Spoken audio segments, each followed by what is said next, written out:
I guess we'll just go ahead and get started. How's everybody doing today? I see Cody had a close call.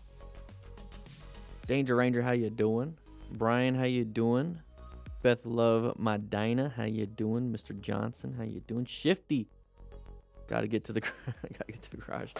One second, let me go ahead and turn on some lights real quick.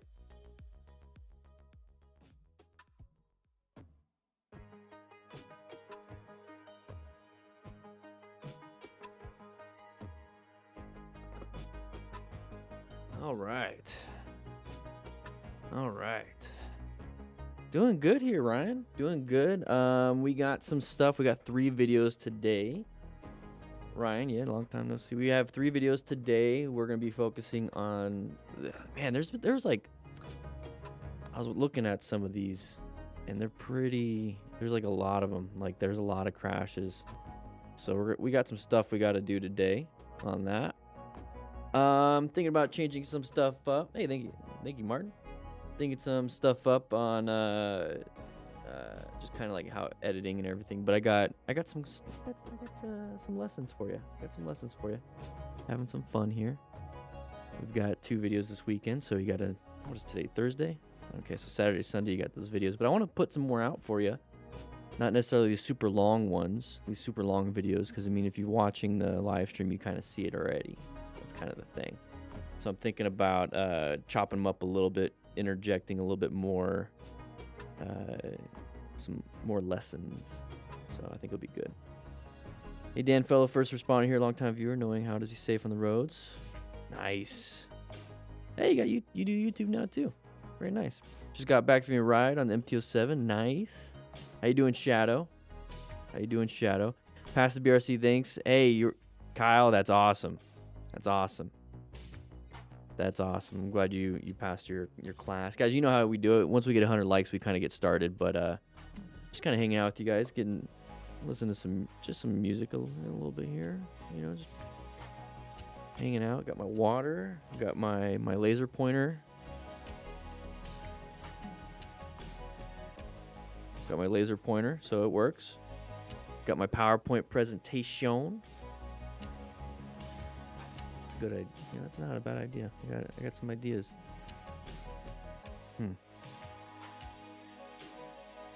That front rail trick, I even used them Rose Ambus, never knew it. Yep.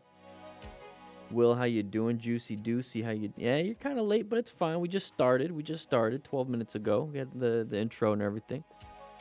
Got the intro. I've been working pretty hard. So some updates, everybody. I've been working pretty hard on a webinar. Yeah, got a webinar going up. Tons of slides. I think there's like 40. No, let's see how many slides. I could show you guys that once we get into the classroom. Now I understand people are like, death by PowerPoint. And it's like, no. It's not death by PowerPoint. We got 51 slides in the first unit. I think there's like close to 300 slides for the whole course. But my main goal with this is to go quick. So like each slide is less than a minute long compared to what I currently have right now, where the slide has like everything. And that's the thing. I was trying to get all the information on it. This way it's basically one slide. But turns out one slide takes forever to talk about. But that's what we're doing today. A little bit, we're using some of the old slides. Once I get these new ones up and running, we'll go ahead and start doing some of those. Maybe do like an actual webinar live. My goal is to practice, obviously. Not live. Last week was fun. Tested out a five PowerPoint slide. You guys got to see me do it live. We're gonna do another one today. It's gonna be about night riding. I believe it's 7 slides. Finished it up. Make sure I got stuff turned on.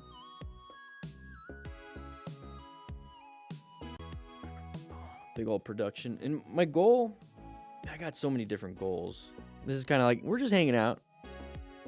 I'll read the chat pretty soon. But I like to take these moments. Let's go ahead and kind of turn down the music a little bit. I like to take these moments and just share with you guys what I've been doing all week and how the weekend was, and been moving some stuff around the place, kind of making it look good. You guys would see some of that stuff on Instagram. I usually post Instagram stories, kind of like what I'm doing behind the scenes. So I mean, they're gone after like a day, so whatever it is. There's one right now, an Instagram story about a really good positioning for safety. So if you go to my Instagram, links in description, you can click on my story, and it's like an amazing. It's exactly what I do for positioning for safety, and I actually made it a post because I thought it was that good. Um, but yeah, I've been so like Monday. What did I do Monday? Oh shoot, Monday, Wednesday, Friday is shipping fulfillment. So we had some packages we got to do. Came in the office and really worked hard on setting up those slides. So I created the syllabus basically for everything. This is gonna be like version. This is version 3. Version 2 was version 1 was a lot. Version 2 was a lot. Version 3 I simplified quite a bit. I kind of combined both of those into something that's more sustainable, something easier. And I'm excited for it. I got them all in a Word document, which I'll show you guys when we get to the classroom. You know, screw it. Let's just show you guys now. I'll show you guys now. That's not it. Let's go ahead and get that up. There we go. All right. So like, yeah, I was just working on some stuff here. I got to, obviously make up some more, like who I am. But as you can see, look at all the slides. So I'm pretty proud of the mentorship one, because like this is kind of what started it. So Unit 6 really started it for me. I was kind of content with the slides for like Unit 3, which is like the basic operation of motorcycle. Those are all pretty much expanded on from like prior knowledge. Like this Unit 6 was, it's like, man, what did I learn as a father? What did I learn as a senior firefighter? What did I learn during my last academy where I was I had 9 years, 9.5 years, no, 10 years. I had 10 years of 9.5 years of firefighter experience, and I was with 20 something other people, 20 other dudes that were young, didn't have any experience in firefighting. Like, how did I mentor them? Pretty proud of how I handled it, how I did things. And yeah, so 7 years as a basically stepfather. Like, how did I grow as a person with mentorship and kind of teaching and what I'm doing here? And so it was really important to me to kind of get it down, and I was doing a lot of research, a lot of learning throughout those years, how I can be better. I was a personal trainer, so I learning how to get key concepts, very complex concepts, into a student to understand how to even like move their body. So I was into kinesiology and a few other things. And this last year and a half, it's been 3 years now, specifically though, like hardcore work, like putting all that understanding and learning into action in the last 9 months, since December. No, it's 8 months. No, I think September. Almost a year now, 11 months now. How do I make it a thing? And put it out there so people can understand. And I got into like adult learning principles pretty hard, adult learning theory, how people teach, andragogy, pedagogy, storytelling, because part of it is a lot of adults nowadays learn through story. That's how education was really brought up, was through storytelling. But right now, like, I grew up on video games and stuff, so storytelling is very important to me, for me to learn how to actually play the game. So I was learning a lot about stuff like this, and it kind of got down to relationships. It got down to, how do you have a relationship with, not necessarily me with the audience, you guys, an instructor with a student or students. It's literally like, how can you talk to one individual person and then be able to talk to another individual and another individual, and everyone has their own experiences, and everyone has their own learning capabilities and where they're at in their journey. And it just kind of got down to me. It's like, well, that's like a first date. Your first interaction with that person is like a first date. It's like, so what do you like? What do you like to do? How did you grow up? Like, how'd you grow up? You know, like, what are the things that you did as a kid? Like, what do you love to like? So you just keep going, and you get to understand that person, and then you start to understand. It's like all of a sudden, like their eyes like light up, and it's like talking about video games or talking about hiking or talking about whatever. And if you are well rounded, or at least you have an understanding of first principles on a lot of things, um, you can listen and talk about video games if you don't even like video games. You let the other person talk and let how they were able to, you know, grow as a person because of them. There's always gonna be something there, and there's a lot of things, specifically with motorcycles.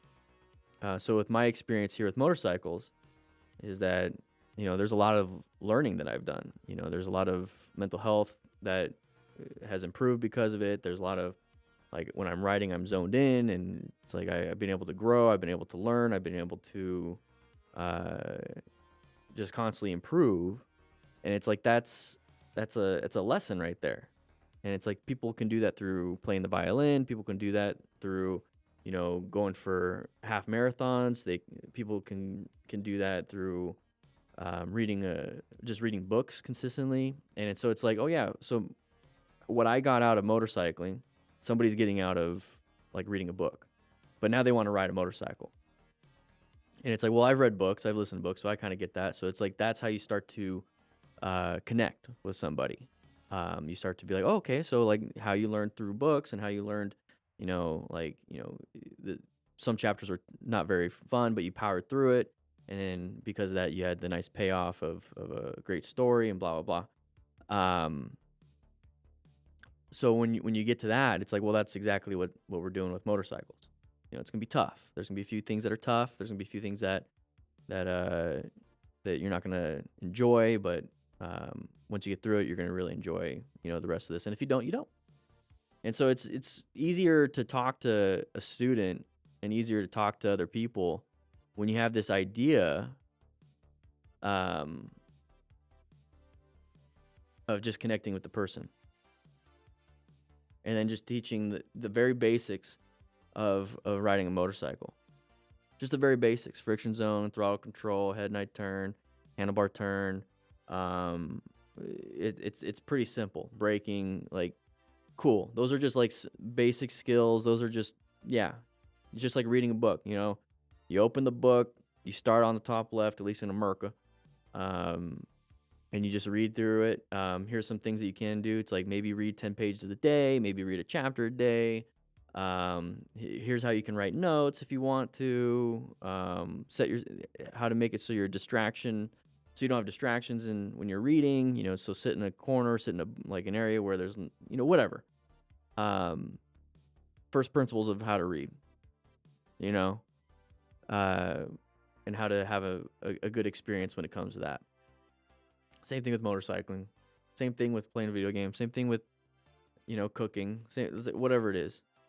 And so it's good just to have a conversation with people, and that's how I like to teach, is just having conversations, and then kind of saying, here you go out there and try this, and then report back. I believe in you, type of a thing. So it was really important for me to kind of like work through this and get this Unit 6 kind of like in a good spot, because, you know, it's important to me. It's important to me. I learned a lot of this like I said, as a stepfather. You know, it's like, here's some things that I would do. How are you doing it? Cool, try it out. You get stuck, let me know. I'm here to watch. You know, if you get hurt, I'm here to take care of you. You know, as a father. And it could be tough. It could be tough. But I enjoyed it, and so Unit 6, that's kind of where I'm getting at with Unit 6, is that I really want to put some effort into the focus on my style of teaching, because there's different styles of teaching. And right in the comments, because I have gotten emails from quite a few people. Write out in the comments if you are like an instructor or a father or a mother or a parent. Let's say parent or like a teacher. You kind of get the understanding. It's like, you have people that are showing up to class that want to learn. You have kids that want to learn. So it's like, how do you communicate with them? And everyone's different. Everyone has their own experiences, and like, how do you do it? I don't know. Just like, what do you enjoy about teaching? What do you enjoy about being a mentor? Because at the end of the day, once you leave that position, the student leaves the class, or in my case, no longer a stepfather. You just hope that you put out enough information that and imparted enough of your knowledge that they're able to understand it and kind of grow from that point. Tired of your Army Canine instructor handler? Okay. Yeah.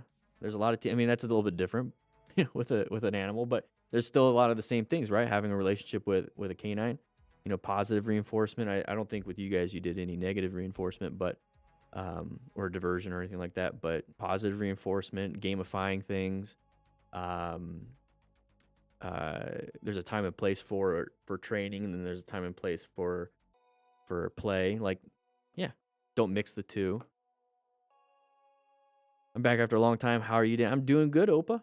I don't know. I just wanted to share a little bit of things, guys. Once again, we'll get started once we hit 100 likes. We got 3 crazy crashes. So, crazy videos with lots of crashes.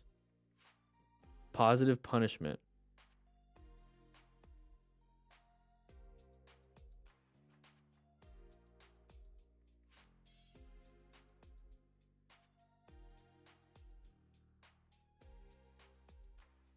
Positive punishment. Yeah, it's fine. It is what it is. Now, I like positive reinforcement. And that's kind of like, because at least, I don't know with dogs, but at least with humans, there's a lot of students already punishing themselves. There's a lot of intrusive thoughts already happening with students.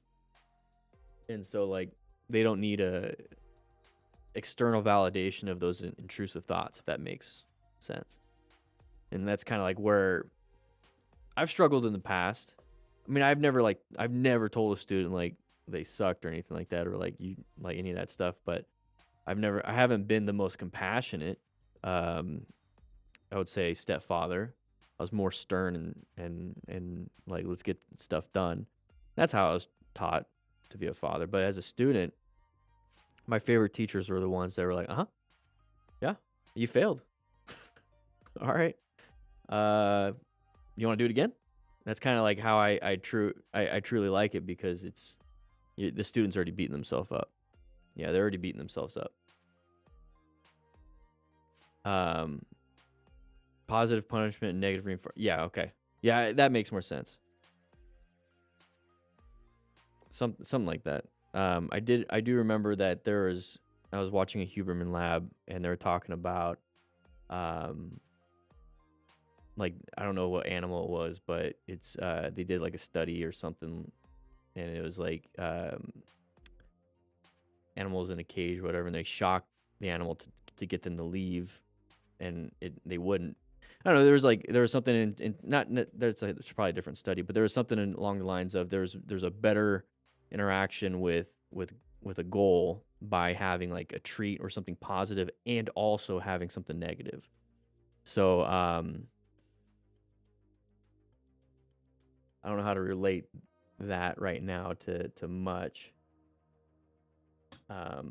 But it's like, if you only have a positive reinforcement and no negative outcome, it's not going to be as effective as having a negative outcome. So basically, accountability for not doing something. I don't know. It's hard to explain. But basically, you want to have like a negative and a positive for an action. You can't just be like completely safe and only have positive, and you can't be completely like detrimental. It's like, If you complete the task, nothing positive happens. But if you don't complete the task, something negative happens. If you complete the task and only something positive happens and nothing negative happens, it's not as effective as having something that if you fail, something negative happens, but it's still safe. But if you succeed, you have something positive. So my goal is kind of embed that into my kind of training.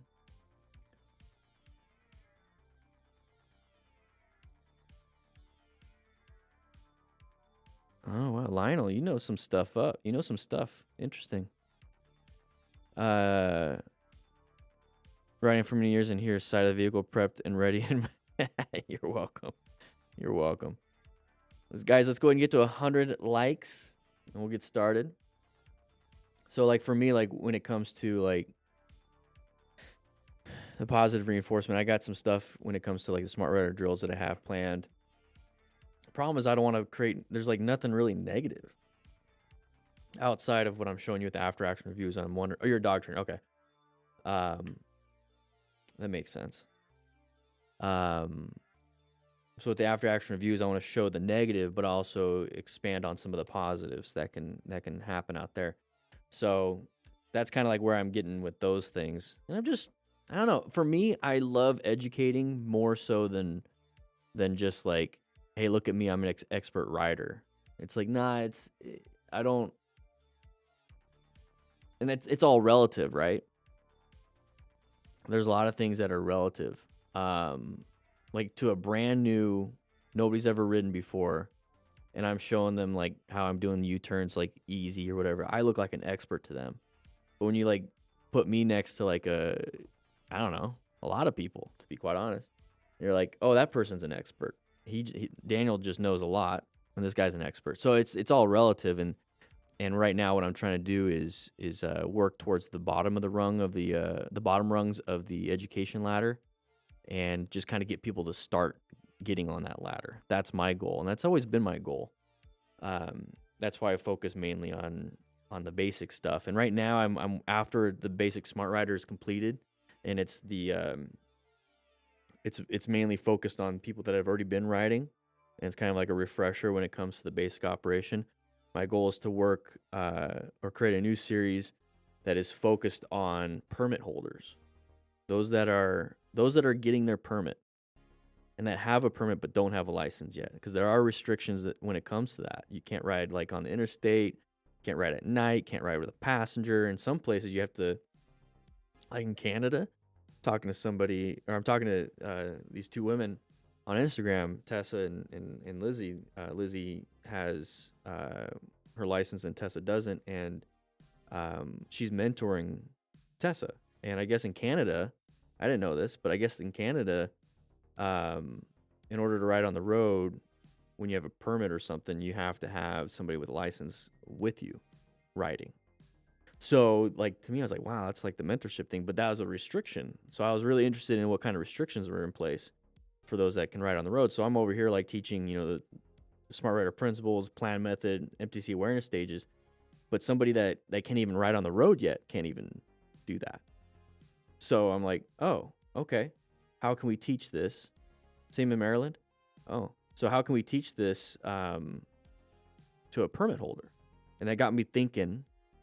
And this is where communication with relationships work. This is why being a mentor works. This is why reaching out to other people and having a conversation works. Is that inspired me to kind of think in a different perspective. Because I thought the very bottom level was just trying to get your license, like going to the MSF or going to Total Control or whatever, taking your BRC, and boom, there's the start of the journey. No, the start of the journey is you got to get your permit. You have to get your permit. I mean, there's different journeys, and you can go straight to the MSF or whatever. But there's lots of people out there that have like a friend that gets them into riding, which happened to me. I already had a license for stuff, so I mean, it was very easy to get a permit and everything. But there's a lot of people that are just getting started, let's say 16, 15 and a half, and they want to get a license, but they have to get a permit first, and they have to start this, and it's like, oh, okay. So there's a whole different category, whole different rung in the ladder of education here. And I haven't seen anybody. And please, if you know anybody, I'm calling it out right now. If you know anybody on YouTube or any social media that is teaching specifically to permit holders, let me know, because I haven't found any. It's always here's how you ride. Like, so all YouTube stuff, it's like, here's how you ride. Because everyone assumes you have a motorcycle. It's like, I mean, you can't ride unless you have a motorcycle. So it's like, here, we're going to teach you how to ride a motorcycle. And that's what I've been doing. But it's like, how do you teach somebody the core concepts of riding a motorcycle when they don't have a motorcycle? That's pretty tough. That's pretty tough to do. And so I actually have part of my strategy guide that I have is bicycles and e-bikes and then motorcycles. So I'm hoping to teach you how to ride a motorcycle by using a bicycle. And so Motojitsu does do a good job. He has a different audience, different mentality on how to teach than I do. We diverged many years ago from there. So yeah, I don't know. I'm just and it kind of got me in the idea of, from my experiences, 7 years as stepfather, and I was right before the end. I was teaching my stepson how to drive a car, and I actually got him his permit. I went and drove with him to get his permit, and we went and got permits together. Or I got a new photo, he got his permit, and I was like, man, I want to teach. I want to teach parents. So I want to teach adults, and I want to bring material for these parents to teach their kids how to ride a motorcycle.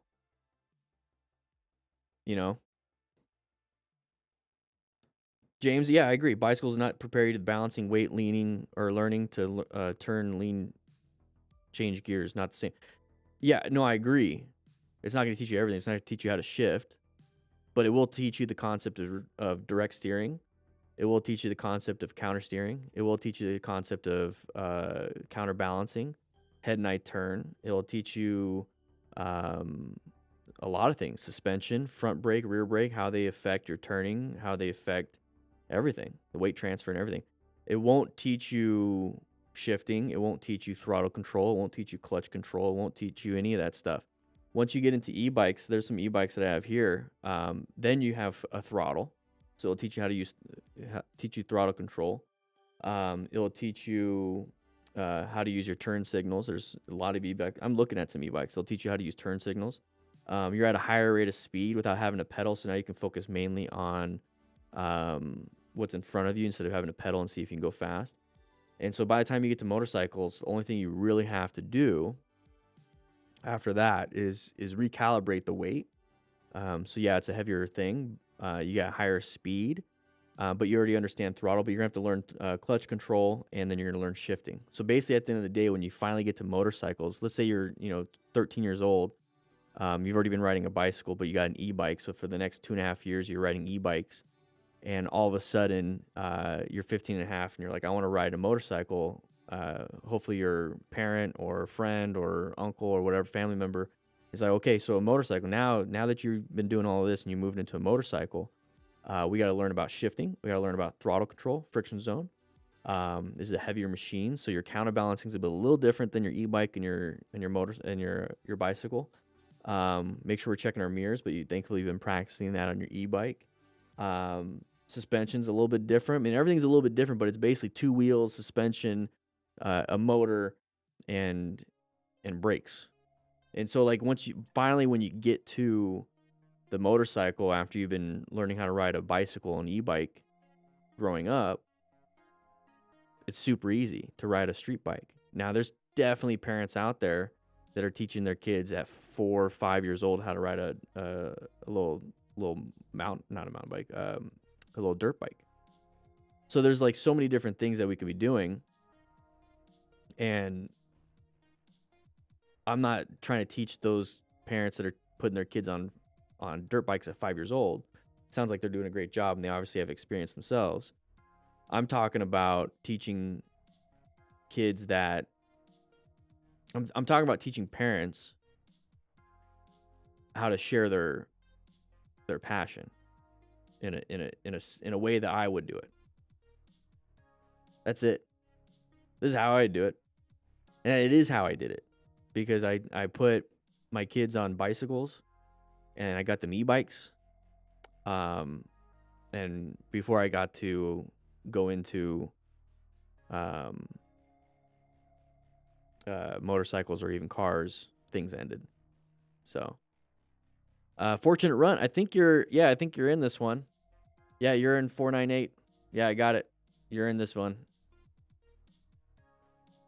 We're doing this one today. A little semi trying to cut you off. I won't talk bad about you. So, I don't know. Just sharing some stuff. I like to share some stuff. Hang out with you guys. We've been streaming for 40 minutes. Guys, we got to get 100 likes. Once we hit 100 likes, we need 19 more. Let's get 19 more likes. We'll get started. We have 3 videos today. We have an MTC lesson about night riding today. And I think in between these videos, we're going to do some lessons. Yeah, I don't know, Arcade. I don't know. We got some lessons.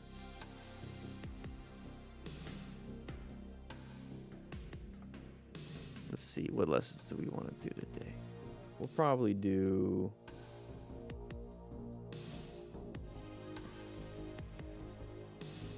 We'll play it by ear. We'll play it by ear. Thank you, Masta. 100 likes. All right, we got to get... There we go.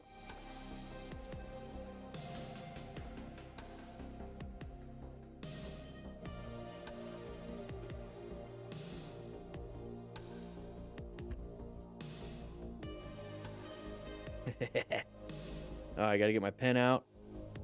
Let's get the pen out. Yeah, like I said, we do have some lessons. I'll give you a little... Let's see. So we do have, like I said, some lessons. So this is one of them.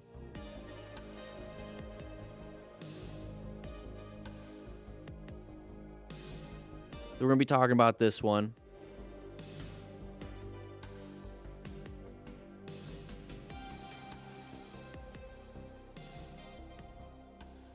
All right. Boom. So we'll be talking about this one a little bit. Give you guys a little heads up on what it looked like. All right. So the goal of this is an after-action review. We're trying to learn from these people. We're not trying to make fun of. We're not trying to talk badly. We're trying to learn. And that's what we're going to do today. So let's go ahead and get started. All right, everybody. We have a Moto Stars video today. Ooh, nice little shoulder bump. We got some crashes. The goal is to figure out what happened. This rider was really lucky to get under control. Lost his Coke. The road completed the Coca-Cola, guys. Hit another bump. Man, that road is terrible. You see the other guy pull over too? So he broke his handlebars. Just snapped. And damaged the rim. So when we talk about, hey, fortunate run, you're in the chat right here too. Let's go and turn down the music. So we got this nice road surface hazard. There's nothing you're going to do here. There's nothing. If you're already going at speed, you're going to hit this thing pretty hard. I'm pissed off for this motorcycle rider because of the road surface here. I don't know what the heck, like, why is this a thing? Did we cross, like, in a construction zone barrier that says not to go here? But this is an insane hit. That's an insane bump. That's definitely going to cause some damage, which it did. I'm surprised about the handlebars, though. I'm not surprised about the rims. If you are going to go over an obstacle, make sure you lift your butt up a little bit. But this is not going to... Lucky to get... He's lucky he didn't crash. He lost his Coke Zero right there. and his handlebars are done. A huge bump. Completely broken. Destroyed his I'm bike. sure his buddy right there is pulling over because it's like, oh my gosh, we got screwed up too. And there's another break right here. Very lucky to not crash. Very lucky to not crash. This is gonna definitely end your ride, obviously, because of the handlebars. But I mean, look at the rims. We're gonna go ahead and try to pause it on time. So his rim right there, completely destroyed. Completely destroyed. It's just broken. Look at that thing. Ay, ay, ay. And then right there. That sucks. All right, Fortunate Runt, you're in the chat. Let me guess, semi? There's a median right there. Gonna get boxed in a little bit. Oh, no. What the heck? Yeah, a little uncommon thing, a little dumb. There's some idiots out there. You saw it ahead of time. Nice little line of sight problem we have here when it comes to the semi, but I mean, you see the side of the vehicle. They're not in the right area. Nice little braking. It's yellow light. We probably wanting to go through it, but what is that, green? That's green. Yeah, it's green. Yeah. That means they ran a red light. They ran a red light. Dang. All right, here we go. Two wheels and a dream. Here we go. Going through here. Side of... Oh! We locked up. We locked up, everybody. So this right here is not a good situation. Let's go ahead and watch it through, actually. There we go. We watched it through. Let's take a look at this. This is going to be a corner. This is going to be a line of sight problem right here. We got line of sights all over the place. They pulled from the gas station before the light. Oof. We're coming through here. We see this vehicle, okay? Okay, we're going to start to panic a little bit. So we start to slam the brakes, and we lose some traction on that rear tire. So we slam that rear tire pretty good, or rear brake pretty good. And then we dump the bike. But right here, it's like... Sure, you know, the vehicle kind of freaked us out and everything, but what kind of turn is this? So we're seeing this, and it's like, it's a pretty sharp left turn. It looks like we were supposed to stop around this turn, so we were just kind of going fast. Like, we weren't paying attention. I think we were a little bit white-staged here, because the van was not in our lane. We were coming up to a very, basically looks like we have to stop. I don't see any stop signs or anything like that, but it looks like we're going to have to, like, at least yield or slow down or something. I can't really tell. So you have that slotted line right next to my head. And that's a very sharp turn, very blind and everything. I just don't think we're paying attention. I think we should have been slowing down quite a bit. Like, this is something that really freaked me out. I mean, look at that. I think that's like, does that mean we were supposed to stop? Somebody write in the comments. This is definitely not Merca. We're on the left side of the road here. But that looks like a turn that we should have slowed down and stopped for. And we're just going way too fast. All right, Gabriel, here we go. Riding with little dirt bikes. Oh! Ooh. A little bit of a high side there. A little bit of a high side. Not wearing gear. Not wearing gear. Kind of slow speed. Kind of slow speed. Sucks overall. So, like, when I see people crash like this, it kind of, like, it makes my own nervous system, like, go, like, oh. And, I mean, just tripping and falling down and, like, landing on your knees or landing on your shoulder and everything, just, like, from walking hurts. Like, doing this without having any padding or an armor, ow. I get it, you're going to dust yourself off and everything, like, there's pain and everything like that, but, I mean, that's just a hard ground. It's not, I don't want to have soft tissue injuries. I don't want to be sore for a couple weeks. How do we prevent this, guys? Well, it looks like we're going through the corner. We accelerated pretty hard.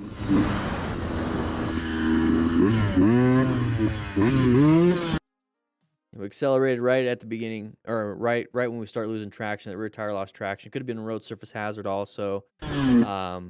But yeah, wear gear just in case. That's the whole point of being a smart rider. Acquire and use personal protective equipment. Oof. Oof. Yo.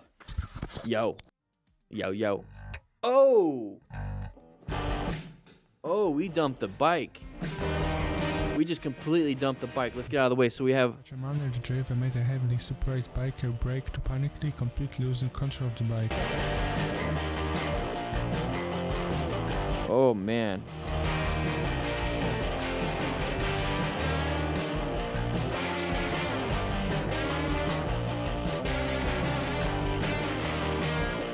Oof. So you see that shoulder? Glad you didn't have cameras. Well, these people are filming it and then posting it. There's the leg. There's the face. This is why we wear gear. There goes the GoPro.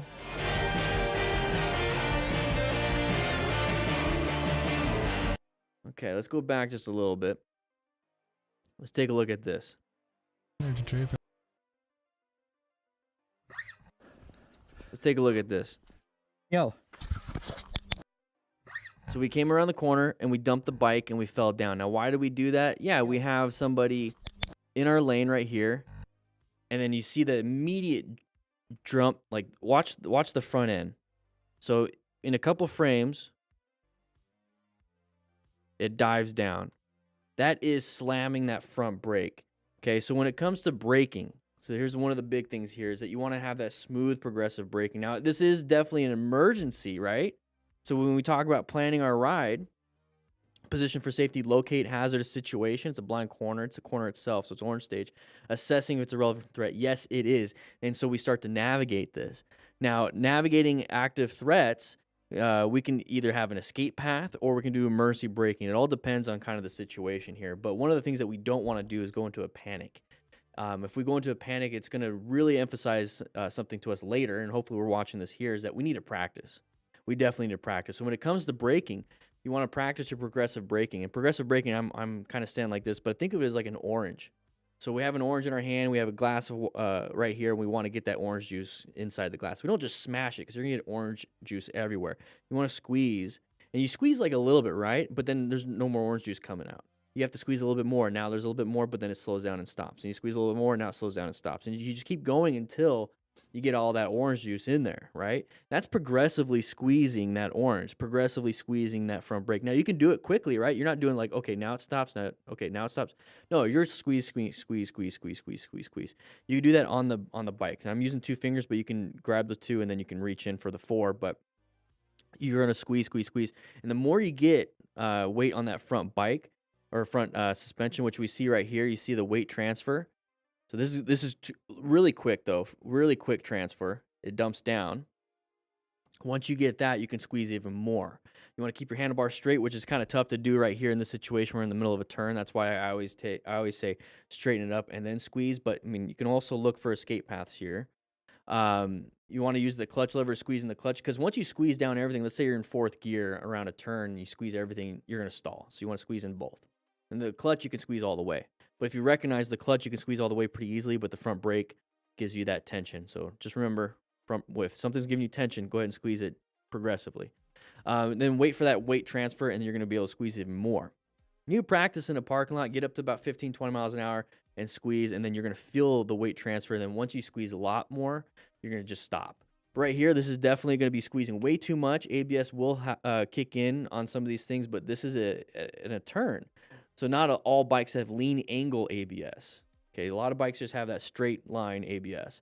And there's difference. There's traction control assist. There's a bunch of different things out there now for corners that are a lot different than it is for going straight. So right here, though, we applied the brakes too hard and then dumped the bike. Now, yes, we could have crashed in front of here, but we also have escapes. Remember what I tell you guys? Lane filtering, we only need like a little bit. We only need like this much, but we dumped the bike. Now, if we're going to dump the bike, this is why it's very important to wear full gear, because we have this view right here. We're going to watch it a little bit in slow-mo. And so once we dump the bike, look at that left knee. This is why we wear full gear, everybody. This is why we wear full gear. And there's going to be the head into the ground. That's a concussion, probably, even with a helmet. But we got our left knee, left hip, left elbow. We have gloves on, which is very good. But our foot can also get trapped. This is why we wear boots. There's the front of the face. So the jaw would have been hit if we were just wearing a 3/4 or a half helmet. And there's the front of the face too. So thankfully he's got eye protection and everything. But the bike could easily land on top of him. My biggest fear at this point is actually getting ran over by this BMW. So that's no es bueno. Is that a BMW? I don't know. I don't really care. Either way, hopefully this person's doing fine. It's a terrible situation coming around a corner. Terrible situation. All right, here we go. Oh, you got something hanging off on the bottom. Buddy told him. This is why we have Cardo Pack Talks. Link in the description for, I believe it's 20% off right now. Link in the description for that. Okay, what do we got? Green light. We got green light. We're coming through here. People are doing U-turns. Whoa, illegal U-turn. Swerve. No. Let's go back here. Oof. All right, so we're coming through here. Lots of people doing illegal U-turns. I'm assuming that the traffic going that way, there's something blocking it to where these people are just being impatient, turning around and trying to get somewhere else. But it's terrible for us. So we have somebody pulling out right here, which is stupid. It's stupid. But at this point, we have to do something. We're in red stage now. Okay, we should have been in orange stage because this is something that's absolutely insane. If you don't know what we're talking about, orange stage is when we're kind of like, hey, there's something going on. And it's typically intersections. So we're locating hazardous situations here. This is a hazardous situation. This is we're assessing if this is a relevant threat. Yes, it is. It's an active threat. So we're, like I said, red stage. So when we get into here, we have to do something. We could have progressively braked. We were coming off of a green light, just turned green, where it's time for us to go. We went from like 0 to like 45, 50 miles an hour, whatever it is, super quick in an area that probably warrants us to go a little bit slower until we have more of an open lane. So we accelerated into this. Okay, we accelerated into this probably because of impatience. We're also waiting. I get it, but be very careful. When we have this, though, we have to do something. We have to escape. We have to just go. We have to, like, swerve. We're not going to, at this speed, we're not going to be able to slow down, but I'm hoping you would have slowed down beforehand or not accelerated as hard. So progressive braking wouldn't have been something we could have done, but we got to swerve. Got to make that swerve, and I get it. You're in a position right now where if you swerve hard to the left, you're going to go head on into this vehicle right there. I get it. But we're going to hit that and break a collarbone easily. And now we hit the vehicle anyways. And all it did was make that little mark. Didn't even damage the car. That's called law of gross tonnage right there. Let's watch it one more time.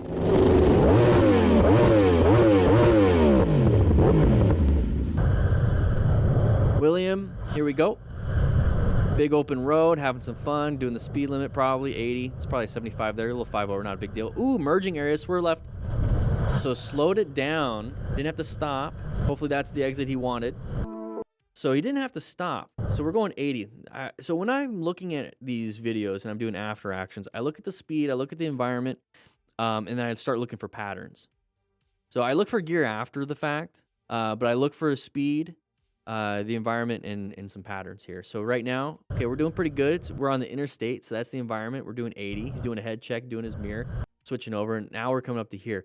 So the environment that we're in is, yeah, wide open road, but we're coming up to a merging area, so I'm going to be in orange stage. So typically I'm going to be in yellow stage when I'm in a big open road like this, but when it comes to these merging areas, yeah, orange stage. We see brake lights up ahead. That means somebody's making a decision. So we're going 80 miles an hour. It looks like he's rolling off the throttle right here, and he's starting to apply the brakes. Now, we don't have to stop. It looks like he's already going 75 here. We don't have to stop. We just have to slow down enough to be able to get out of their way. Now, hopefully we've been doing head checks and checking the mirrors, doing 360 situational awareness, so that all we have to do is swerve left if we had to, which is what he's doing. But you've noticed we only went down like 15, 16 miles per hour, 20 at this point, just to buy ourselves some time to make an adjustment and get ourselves out of here. Good job. That person was being dumb. You handled it very well. But that's exactly what I see. Just some videos? Okay. These bikers found out that a public road is not a racetrack and ended his ride in a very spectacular way. Yeah, it's not a racetrack, everybody, on these roads. Okay, we're doing some wheelies. I don't think you do wheelies on a racetrack. And, oh, our buddy tried it and dumped the bike. So look at the... That's the issue that we have when it comes to doing stunts like that. You're just creating an issue for everyone else. Thankfully, he's walking or running, moving. Roaring red, here we go. Sun in our eyes, right? Side of the vehicle. Side of the vehicle. Yeah, saw it, handled it, did pretty good. All we had to do was see it ahead of time. Okay, we see that side of the vehicle. We can rev bomb here, so that means we perceived and we're reacting to it right now, but using, our clutch and our throttle. When what we can do, instead of just perceiving, our reaction could be, hey, let's go ahead and move over to the next lane. Instead of rev bombing, let's just move over to the next lane. I'll also slow it down a little bit just in case this idiot decides to go into this lane too, because then you're going to have to swerve back into this lane. But either way, you're going to get yourself out of there. So that's one of the big things here is once you see it, let's perceive or react in a way that's actually going to put ourselves in a good position for safety, and then move on with our day. Yeah. Let's do that. Let's do that.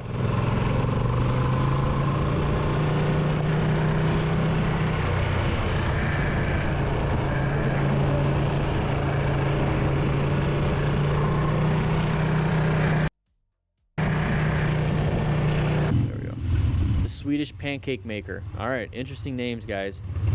Red light. Ooh. See, that's pretty scary because you get pushed out into the intersection, and hopefully people that have that green light don't hit you. Hopefully they're paying attention, right? Colorado ZRX guy. I think this is the same. Oh, getting cut off. Getting cut off. Ooh, that was he cut him off when he was going to hit the other car. So this wasn't a lane change. No. 1 sec. I got to see this. He did that on purpose to prevent that motorcyclist from passing. There's got to be something else. There's got to be something else here. There's definitely a road rage something going on.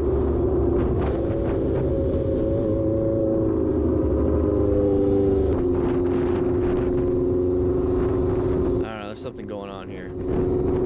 Is that it? Whoa. Open lane. That was okay. Yeah, that was it on the last one. I was like, same person? Like, yeah. So we're coming up to here. We have an open lane pattern. I want you guys to see, and plus we're in the blind spot of this Toyota. So watch, this is what I'm looking at. Remember what I said? I'm looking at the speed, I'm looking at the situation, and I'm looking at some patterns here. So watch this car. It's going faster than this car. So this car is going too slow. This truck driver sees this thing happening in front of them, decides, you know what, I'm going to switch over, not checking their mirrors. It's as simple as that. That's the pattern I see here. And they just make a change. They're like, oh, yeah, that car in the right lane is going faster. I'm going to get in that lane. And they decided to switch. Now, at this point, go ahead and apply some good progressive braking. So we shouldn't have been in the blind spot in the first place, but let's just say it happens, right? So let's go ahead and apply some progressive braking. And we're in this situation, we got to do something. Progressive braking. Because if you accelerate through as an escape, because that's pretty much what we're doing here, is trying to escape behind us. We're trying to let the person in front of us. If we try to escape by accelerating in front, we can run into the cars. We can't swerve right, can't swerve left. We can really kind of only go behind us. All right, so right here, he switches position too, if you notice that. Let's go back just a little bit. So we're in the middle right here. So when we talk about positioning for safety, this is a good video, by the way. This is a good example. Positioning for safety right in the middle, perfect. We got space cushions to the right and left because we got debris on the right, probably left, we got this person. As soon as that person switches into our lane, we just change lane positions, and now look at the lane position that we're in. So we should be applying the brakes. He's rev bombing, but we should apply the brakes, and then maybe even downshifting for engine braking. But in this situation, it's emergency, so I'm going to go ahead and apply some good progressive braking. But he also switched positions. So if he didn't switch positions, we probably would have gotten hit by that tail of the truck, or at least that rear tire. So good job switching positions and applying brakes. That's what's going to get you out of there. That truck probably didn't see it. He freaked out a little bit there. Finally saw what was happening. So now we're here in this new position. So I don't like this new position. I'm going to switch over because I can't see anything. This is a line of sight issue. I'm going to switch over so I can hopefully see around this vehicle, or I'm going to switch to this lane so I can see through around this vehicle too. Because if I'm right behind this vehicle, I can't see anything past this vehicle. What's past this vehicle? I have no idea. I don't like that. I don't like that my vision is limited to right here. I don't like that. No. Or fall back. Yeah, Harry. Yeah, exactly. Roll off the throttle. So let's say they're going 45. Let's go 40. That 5 mile difference will allow them to go a little bit further. It's going to increase your space cushion. Good job. Exactly. Ooh, that dude's like all over the place. Whoa.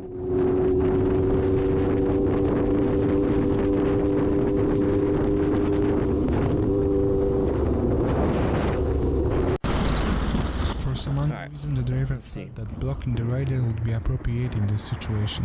Whoa. Bro, California, lane splitting is legal. Yeah, it's legal. You're gonna find drivers like that. You're gonna find drivers like that. If you do, just let them. It's very rare.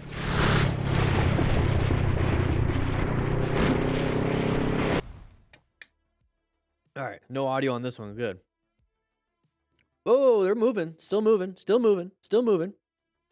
Ooh, hit the red line on that one. Rev bombed it. All right, let's take a look. Remember what I say is that I look at the speed. We're going 24. Pretty good. I look at the situation, and I look at the patterns here. The pattern on this one is going to be that side of the vehicle. Tires are going to be rotating and keep moving. They don't have that weight transfer to the front because they stopped and everything. But let's take a look at the situation. Do we have a stop sign? No, we do not. Do they have, what do they have over here? So I'm going to go boom, boom, boom, back to me, and then we're going to go ahead and move forward.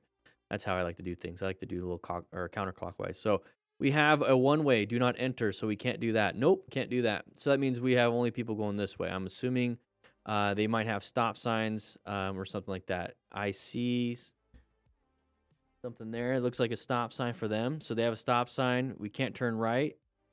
No, they got a stop sign. Let's see what the truck had. It looks like they had a yield sign right there. There's an upside down triangle. So it looks like a yield. So it looks like we had the right of way. So we had the right of way. We're doing fine here. So no vehicles to the right. The other vehicle that's right next to my head has to turn right, and they have a stop sign. So there's no path of travels here. The only thing that we have is in front of us, and they're supposed to yield. Okay. So did not yield. So at this point, obviously they're not stopping. Their tires are rotating. The vehicle's continuing to go. You're not going to win. So you have multiple options here. You can have you can accelerate through. The whole thing here is supposed to be an escape. So you can accelerate through in the middle of a turn. Kind of difficult. I wouldn't say kind of difficult, but I'm thinking of a new rider. So it's not going to be something I'd expect a new rider to do. You can start going this way, then straighten it up, and then you can go this way. Okay, not a big deal. You can apply some front brake, allow this person to go and get behind them. And then there's obviously the panic where you can just slam the brakes and then dump the bike. But we're coming up to here. Find an escape. Handled it. Okay. Yeah, I don't think there was a yield for us at all. And so now we're kind of like doing this stuff. And it's not what I recommend, but if you want to, go ahead and get through it. Handle it. But yeah, it was a very interesting situation. It was a very interesting situation. All right, let's take a look at this one. It looks like there's a quad lock. It's an Indian Scout, I'm assuming. Let's take a look. All right, come through here. Sides of the vehicles. Okay, is that a Prius? Okay. Oh. This is what I tell you guys. So we do see something here. We see that somebody came out in front of us. We're going to have to get around them.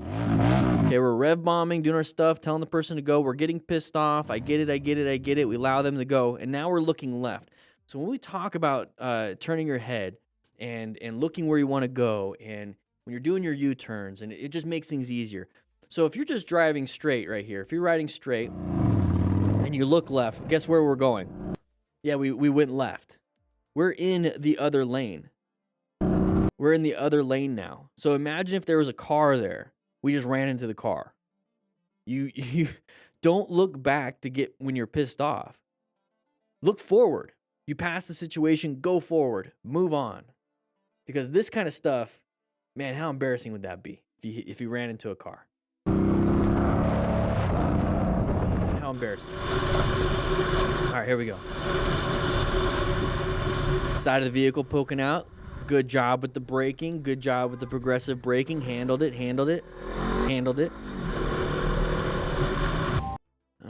Let's see. There we go. Right turn. We're in a car. Turning yellow. Ooh.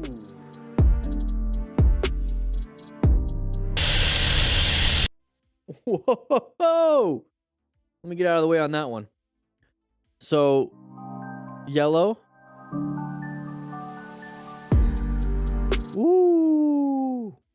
All right. So what I see here is obviously it's a yellow light, so we should be in orange stage, getting ready to stop and slow down. But it looks like we wanted to get through. We have a right turner, because we're on the left lane. So it's a right turner. But I want you to see. Let's see if I could do this. I want you to see the weight transfer. So he was braking. So he's braking right there. You see how the weight of the bike is on the front? The weight of the rider and the bike is on the front tire. Gosh, I forgot how to. There we go.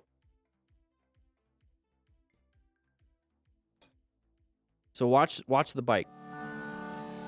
You see the weight, and then he releases it, and then accelerates. You guys see that part right there? It's pretty difficult to see. So right now we have weight on that front tire, because you can see the taillight pretty high up, and the handlebars are they're closer to the front tire, and then right there. And you could tell by the lights too on the brakes. So we have brake lights, weight on the front tire, and then he releases and probably accelerates, and now we have weight on that rear tire again. And so he now finds the escape. It's interesting because you can brake and swerve. You're not going to swerve a whole bunch when it comes to braking. I'm over here, guys. Don't worry about it. You can see my arm. He's braking, and then he's like, I just needed that amount. I found an escape, and I'm going to find it. I'm aiming towards it. I'm accelerating into it, or just not even accelerating, probably just releasing the brakes because he needed to swerve. So he was braking and swerving. It's really interesting. Really interesting to see that.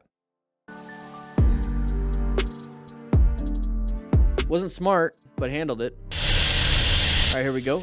J-Jax. Whoa! Anybody deal with this before? Anybody deal with this? Somebody riding that line? Oh, please don't crash. He's right on that line. Get some gear too, buddy. Night riding. Pavel K. Here we go. Riding at night. Whoa! Exactly. What was up with that? Ooh. Ooh.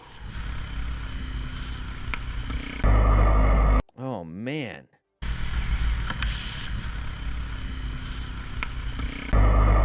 It was only Alessandro? efficient and quick reaction of the rider that everything ended without a collision. Ooh.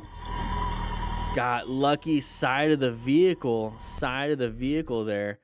So that kind of brings me up to this right here. I want you guys to see. Actually, nah. We'll do it. We'll do the lesson. We'll do the lesson later. Star Nova 76. Here we go. Whoa! Line of sight issue. We have the side of the vehicle. They couldn't see us. We couldn't see them. They made a choice. They got out. We handled it very good. So right here, we have the van on the right causing an issue when it comes to line of sight. We have a van right here blocking our line of sight to them in the intersection, but they're also being blocked to us. But we know it's an intersection because we have a turn lane here. We can tell people are coming around here. We have this person right here doing this. It's an intersection. We understand it's a crossroads. So we need to be in orange stage. We need to be prepped for these types of things. And it looks like he's starting to, because he's got his hands reaching for the front brake. Let's take a quick look. So he's covering his front brakes very good. And now we're going to start squeezing. So it looks like he was kind of resting a little bit, but he reached a little bit more. So as soon as he saw the side of the vehicle peeking out, we went into red stage. So part of planning your ride, like I said, is to locate this hazardous situation. We're assessing it is a relevant threat because they're moving out, and we have to navigate through it. Progressive braking is going to be something super helpful in this situation, which is what he's doing. So he's squeezing that brake, squeezing that brake, squeezing that brake. Handled it. Handled it. Star Nova 76, we have another intersection, orange stage. We have left turner. Okay. Moving on. starting over again. Another intersection issue. Found a swerve. Look forward. Look forward. Yep, you got him on camera. Very good. XJ going through here.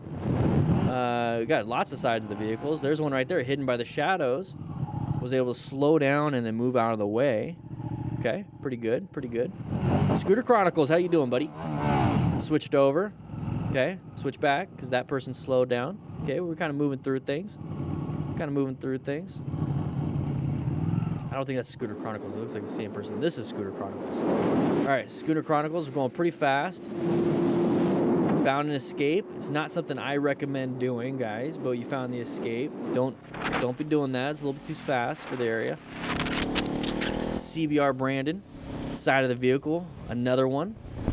Okay, good job with the progressive braking. It's all right, it's all right. I'd be worried about the person behind us. Oh, he said good. He said it's all right, it's all right. Very nice. Handled it. 500 watts. Going through an intersection. We got a left turn. Yeah. Okay, I could see it. I could see how that's a little freaky. Okay, we got the side of the vehicle there. That person decides to go. Yeah, they shouldn't have done that. And we started swerving out of the way. Interesting air horn. We were able to swerve out of the way beforehand so we can keep our space cushion. Get right back in the lane. That'd be one of those situations where I would accelerate through as an escape path. Ren's Tiger. Okay. Just kind of hanging out. Good position for safety so nobody backs into you. Hopefully you don't get rear-ended. Ooh, got a little close. That's fine. That's fine. We're in a good position. They weren't paying attention. They would have hit you. All right, shredded. All right, so we're going pretty fast here. We have somebody switch in front of us. Guess what? You're going to blame them, huh?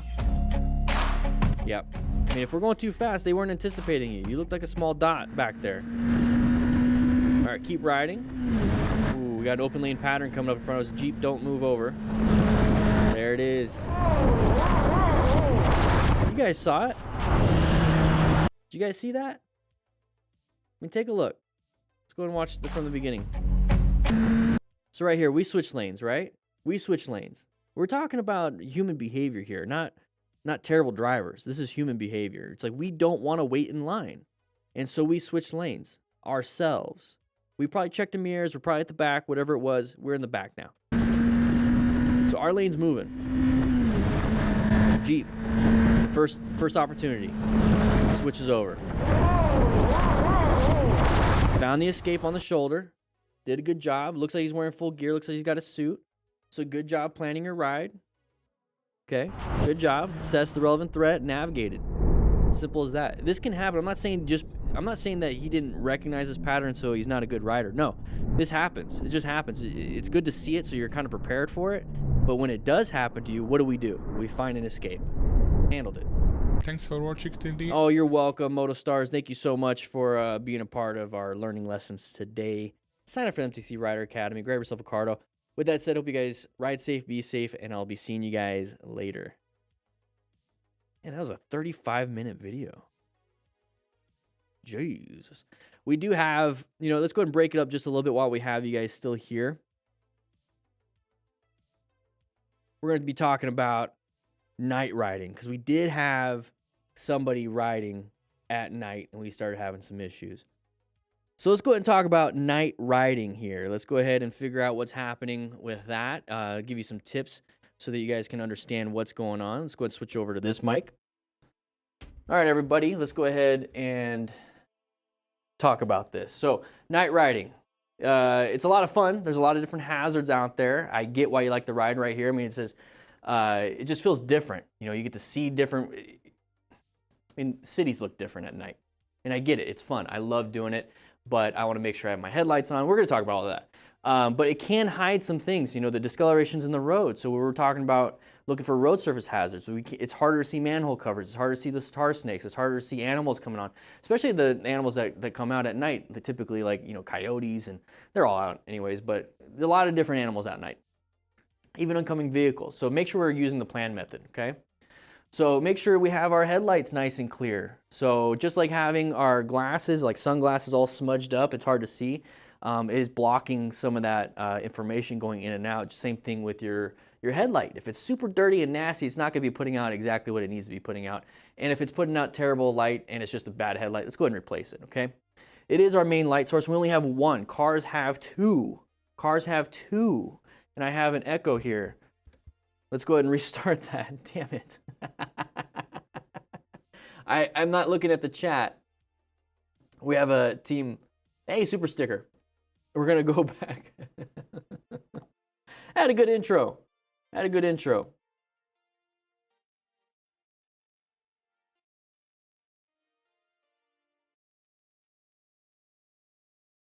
Look at this one. It is a lot different than riding during the day. You're going to have issues with visibility. So one of the main factors here when it comes to night riding is visibility, not just for you, but for other people seeing you. And also some different things happening out there. So when it comes to riding, visibility is huge. So we can avoid objects, and we're going to have more animals. We're going to have more drunk drivers. We're going to have more people here. Thank you for the donation. I appreciate that. But yeah, we're going to be focusing on night riding here. We're going to talk about the plan method. And let's figure this out, okay? So bright and clear light. So just like having sunglasses, they're all scratched up, all smudgy, you're not gonna have the information going through. We can't see very much. Same thing with a visor. Let's clean our visors too. The main thing here though is making sure to have a good headlight, because we only have one, okay? Most cars have two. Some people, might have one out, but still, they're going to be a lot bigger, a lot more bright. We need to have vision. We need to be able to see. And when it comes to outrunning your headlight, I say that a bunch of times. It's not necessarily outrunning your headlight in terms of you're going so fast, you're going faster than the speed of light.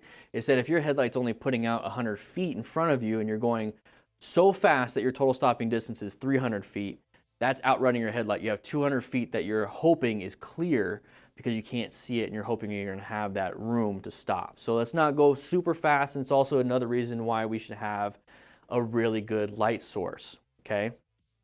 So you want to adjust your headlamp or your headlight, whatever you want to call it. In America, we just call them headlights and stuff. You want to make sure it's adjusted appropriately. You don't want it shooting straight up, so it's not even pointing at the road. You don't want to have it straight down on the grounds because you only have it right in front of you. You want to have it at a good angle. And there's plenty of YouTube videos on how to adjust that. Even checking your instruction manual for your owner's manual, there you go, for your bike is a good option because they actually tell you how to do that. So make sure you do that, okay? Reflect and shine. All right, so you want to be bright. So you want to wear high-vis gear. I purposely wear a white helmet all the time, whether in day, at night. It's a lot easier to grab somebody's attention. If you want to go super high-vis green, all that stuff, that's also pretty cool if you want. I don't really care, but it doesn't hurt to do that. There's also underglow that you can put on your bikes. Back in the day, I worked with Custom Dynamics a little bit, did a few videos for them, and I had amber underglow on my Harley. And that's going to be something that is easily seen, but you want to check your local laws because I had to make sure I was doing the right thing. At least in Arizona, you can have amber. You can't have like stuff that matches like a police car or anything like that. So no red and blue, and it can't be when you're actually riding. Anyways, check it out. Check out your underglow lights. See if you can do that. But yeah, reflective gear, pretty good. You can have what Doodle has. It's that break free, so you can have it on your helmet, so it's very easy to see. But yeah, you want to be out there and you want to be seen. It's really important because it's so hard to be seen, especially with a lot of riders wearing full black. You only have that little headlight. You can't really see from the sides. And a lot of people like to remove their signals, their turn signals, to make it look cooler. I don't recommend doing that. So high beams though. So we got our headlight purposely situated so that it's focused on the ground, but not too far, not too low. We have everything kind of going. Now we can utilize high beams. I use high beams all the time. I don't want to be blinding anybody, but high beams will actually just definitely kind of get it out there so you can see it so much more. And it's not just right in front of you, you're actually seeing more of a wider angle. So if you do have an animal on the side of the road that you wouldn't have seen with a low beam, you can now make some adjustments when it comes to planning your ride and making sure that we're doing everything appropriately. We can actually locate these hazardous situations and relevant threats much easier. So high beams lights up the road, but once you're getting closer to others, go ahead and turn them down, back to low beam and turn them back up. Sometimes there's like a little trigger that you have on your left side of your grip. Write in the comments where your high beams and low beams switches are. At least that's where mine is on my Indian FTR. But they're all going to be a little bit different, okay? So it's like using a flashlight in a dark room. You don't want to shine it directly in someone's eyes because now they're going to be night blind, which can cause some issues. So when you're out riding and you're causing some night blindness for other people, or at least being blinded by the light, maybe your buddy behind you riding the motorcycle is not going to enjoy that when the guy swerves because they can't see, okay? Let's go take a look at this one. So alert and awake. So we're talking about riding at night, right? So are we riding at night because, you know, we just got off a long shift at work and now we're riding home, we're kind of tired, we're excited to get home and kind of relax and take a shower and have a good meal. Might be a little bit tired there. Hey, that could be a problem. Are we riding back? Hopefully you're not, but riding back from the bar or riding back from riding with a bunch of friends all day, we're gonna be a little tired here. That's what I'm trying to get at here. We're going to be a little tired, so make sure that we're focused on the ride itself. It's very easy to go into white stage during this stuff. So highway hypnosis is very easy to do. One thing we want to focus on is getting there safely. So do the speed limit. Let's focus on the main things. Doing the speed limit, being in the middle, planning our ride, position for safety, locate all these hazards, and slowing it down just a little bit so that if we have to react, we can react appropriately and not having to swerve last second because we're kind of daydreaming about stuff. The night before, if you can, get some good sleep, and that's always something that's important, not even just the night before of doing something, but consistently get good sleep, okay? Very, very important. Another thing is, like I said, is control your speed. So going a little bit slower is important. You have more time to react, especially when visibility is super low. So like I said, you can't see those tar snakes, you can't see the manhole covers in front of you because it's all dark until last second when you can see them super far ahead, make better choices ahead because you have more information. So safety and control, you know, easier stops, better turns, and less skidding danger. So you're not slamming the brakes because at the last second, you're able to make these turns super easy. Everything just becomes better when you have a slower speed. And I'm not saying, hey, it's a 30 miles an hour road and you're going 20. I'm saying like, hey, it's a 30 mile an hour road, let's go 30 miles an hour, okay? On a motorcycle, speed limits are pretty easy to do in terms of how you handle the bike. It's pretty easy to do all the things on your bike at the speed limit. It gets much more difficult when you're like, you know what, 40 miles an hour is just too easy. It's not as fun because it's so easy. I'm gonna go 50, 60 miles an hour on a 40. And now turning becomes more fun. Now having to stop, having to dodge obstacles becomes more fun because the exhilaration's there. When you're going 40 in a 40, it's kind of boring, but it makes everything else much easier. So control your speed, make sure you're doing that. Make sure that you focus on all of these tips. Make sure we stay alert. Make sure we use our high beams wisely. Let's make sure we wear high-vis gear and make sure we use really good, bright, clear lights. Let's clean them up. Let's adjust them and make sure that we just have a good time riding at night, okay? Let's get home safely. That was fun. That was fun. That was interesting. How do you guys like those? Playing around with some lessons, which will be going up on the MTC Rider Academy first in a webinar. So the last one we did was navigating safely through congested roads. And that one's up there. And it's going to be up a month before everything else. So if you like that kind of stuff, make sure you guys check out the MTC Rider Academy. Links in the description for that. Links in the description. We have another video.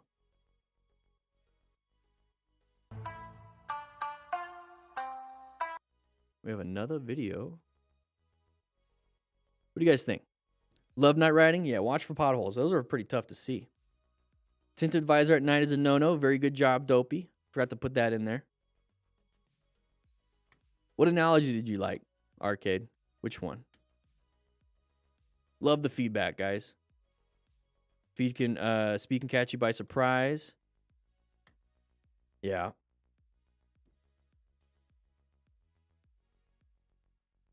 About being in your house with the lights off. Yeah, you like that one?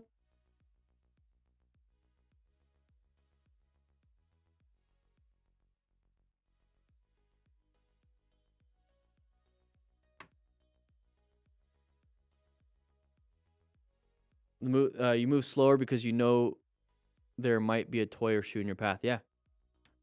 Any of you guys have been home and you're like, oh shoot, I gotta slow down. I know where the counter is. I know where the chairs are. I know kind of like I know how to walk this, but who knows if there's something there I could have stepped on. And that's something that I do all the time. I say that. No, I don't. I used to do it all the time.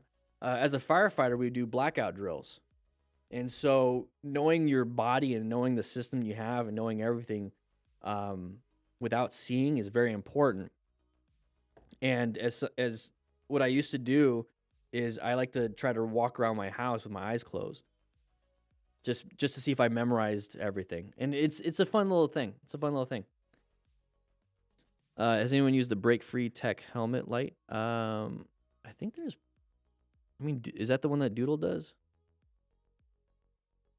All right, I'm turning off these mid-roll ads for the stream.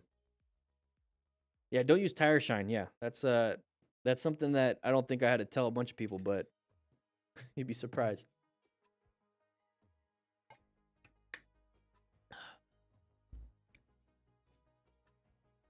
All right, we're going to get into this one. If you sign up for the MTC Rider Academy, you're going to get that lesson once I finish editing it. And you're going to get that PowerPoint also. So if you want to teach your friend what I just taught, you get to download the PowerPoint also. No, this isn't AG1. This is just a hydro flask full of water. All right, guys, we're going to jump into this one. We lost quite a few people, but that's perfectly fine because what we do here is to teach. So let's go and take a look at this one. All right, everybody, we have a MotoStars video. Lots of crashes and close calls. The goal is to figure out what happened so that we don't do it ourselves or we do the right thing because they did the right thing. I hope all of you will learn something from this situation, so... That's exactly how I use my GPS. Oh! Oh! Swerve with a purpose. Get yourself out of that position. Swerve. You ain't see my signal when it came on? Your blinker wasn't on, man. A little renderer problem here. Camera. This fairing needs replacing. MotoStars, you got a render problem with your editing software. All right, so he said he had a turn signal. Let's see. Oh, check this out and right safe. Whoa! Nope, no turn signal.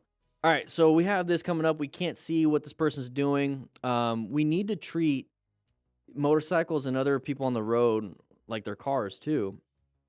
So if we see them slowing down, we need to also slow down. We need to do some good progressive braking when we see that. Something from this situation, so you see the brake lights right there. Okay, when we start getting, so right now we're pretty far away. This is the person in front of us right here at my fingers. We're pretty far away. You guys are looking at the TV or the screen or whatever. If we're starting to get closer, that means we're getting closer. Like if it's getting bigger, it means we're getting closer and closer. Getting bigger, it's getting closer. Right now, this person's getting bigger and bigger and bigger and bigger. That means we're getting closer and closer and closer. So if you can't judge your distance from somebody, if you don't know the distance, it doesn't matter what the distance is. If you're getting closer, it means we need to slow it down. safe. That's what she said.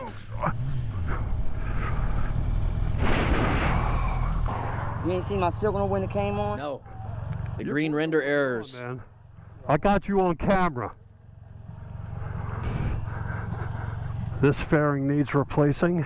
All right, here we go. Going through here. Where, Florida? Oh, no, more render errors. Whoa! Found the escape. Zip up that jacket. I get it. It's Florida, so it's pretty humid. You want to get some airflow. It's replacing.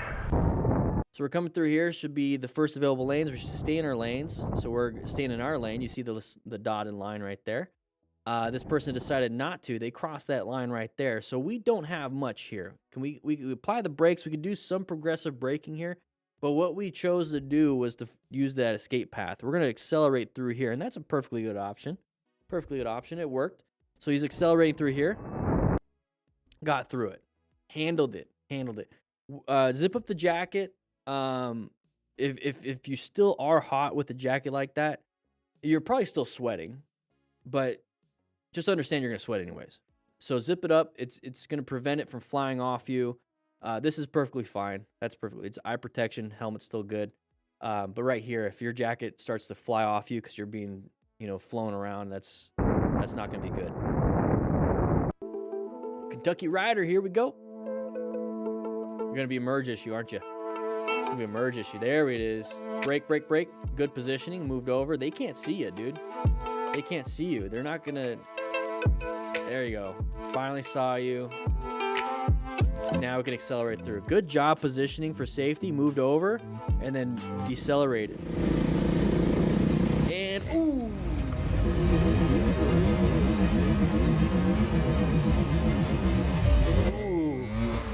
Ooh, that's gotta hurt. That's gotta hurt. That's gotta hurt. Oh my gosh.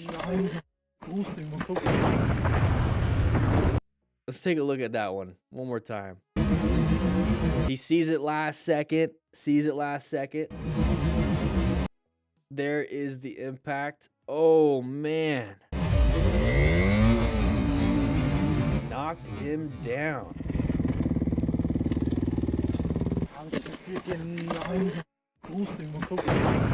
All right, city of This rider R. admitted that the gravel patch on the road led to the slip and ended his ride in a very unpleasant way. See all the discoloration on the road? So nice little road surface. Oh!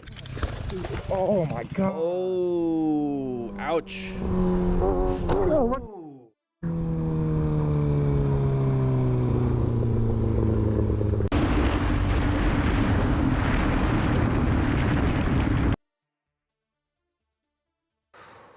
Oh my god. Oh, what?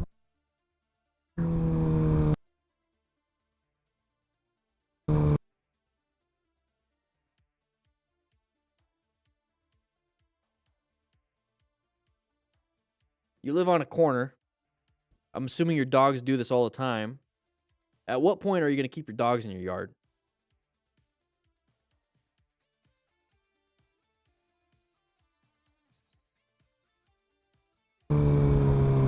They're still moving, but you damaged that dog. They're still moving, but still, jeez. All right, here we go. Sun in our eyes. We're getting that vehicle's getting bigger. That means we're getting closer. There's the brakes. Don't pass somebody when they're just applying the brakes randomly. You don't know what they're doing. Ooh, you almost got hit right there too. All right, J Moto 617. Oof. Okay, what do we got going on here? What do we got going on here? Drunk driver? Oh, switching our lane. At this point, you can choose to accelerate past, or you could just stay behind. I'd stay behind. I'd watch the idiot up front, so I can make adjustments if I want to. Because who knows if we get up to the front, like at a stoplight, and they're still being idiots, and then run into us. Trying to provoke this rider, which ultimately ends in some very unpleasant consequences for her.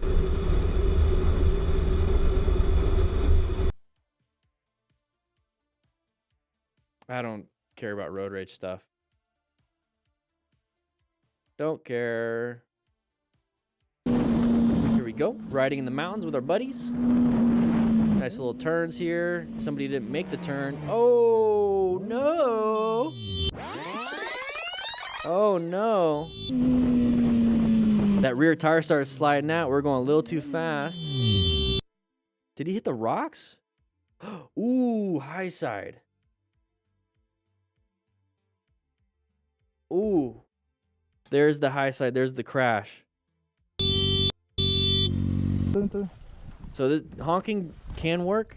Oh, wear some gear. He just threw a shoe at him. I'd be checking my buddy. It's time to rescue. Skinnix, hey, how you doing? So he's getting up. That's good.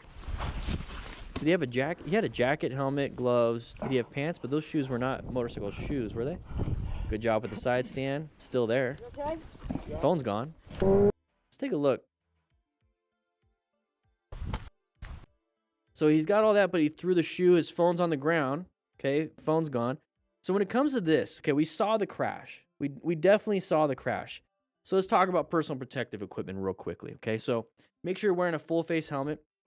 Has that chin bar. Make sure it's ECE rated. Now in the United States, DOT, whatever. I prefer ECE. That's a pre-market testing. DOT is aftermarket testing, so it's been on the market for a while. They might test it. Who knows if it passes? ECE, before it can even be sold, is tested. So I always pick ECE. I like that. I like that it's tested beforehand. I do not recommend half and 3/4 helmets. So jacket and pants, make sure you get both. So get a jacket. Make sure it fits the weather, fits everything you're doing. I like summer gear because here in Arizona, it's always summer basically. And when it gets cold, I just put some Under Armour on cold gear underneath it. Good to go. Gloves, same thing. I like to have perforated gloves, but I like to have leather perforated. Just feels good, looks good. But it's going to help me out with the tactile feel. With sweaty hands, it's going to be sweating inside the gloves, but the gloves themselves are going to be nice and grippy on the handlebars. So we're going to go back to the pants. Same thing. I like to have summer pants. I want to make sure that they fit well. I have it around my waist. I like to wear suspenders because it feels good. Make sure it has hip armor and knee armor. I have Climb jacket and pants. I love them.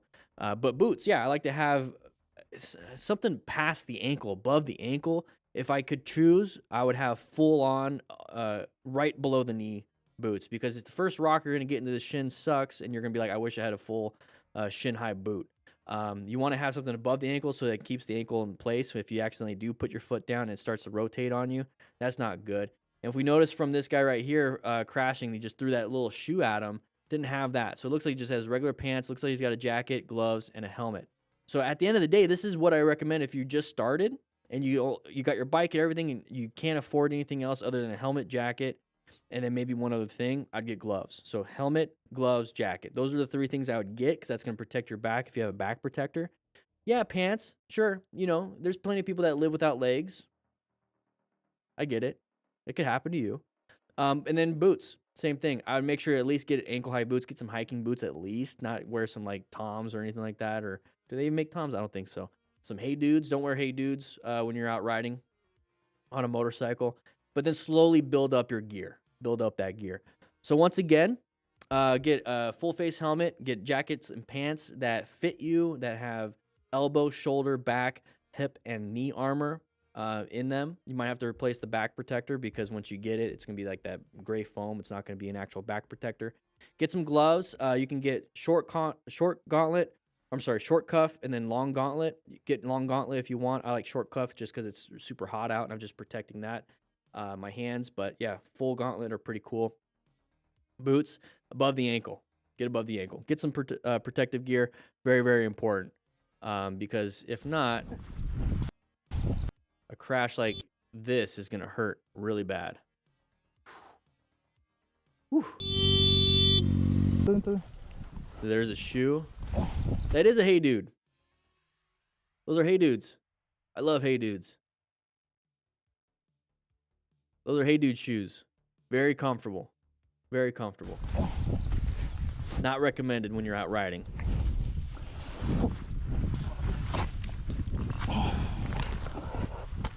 Ahí está tu teléfono.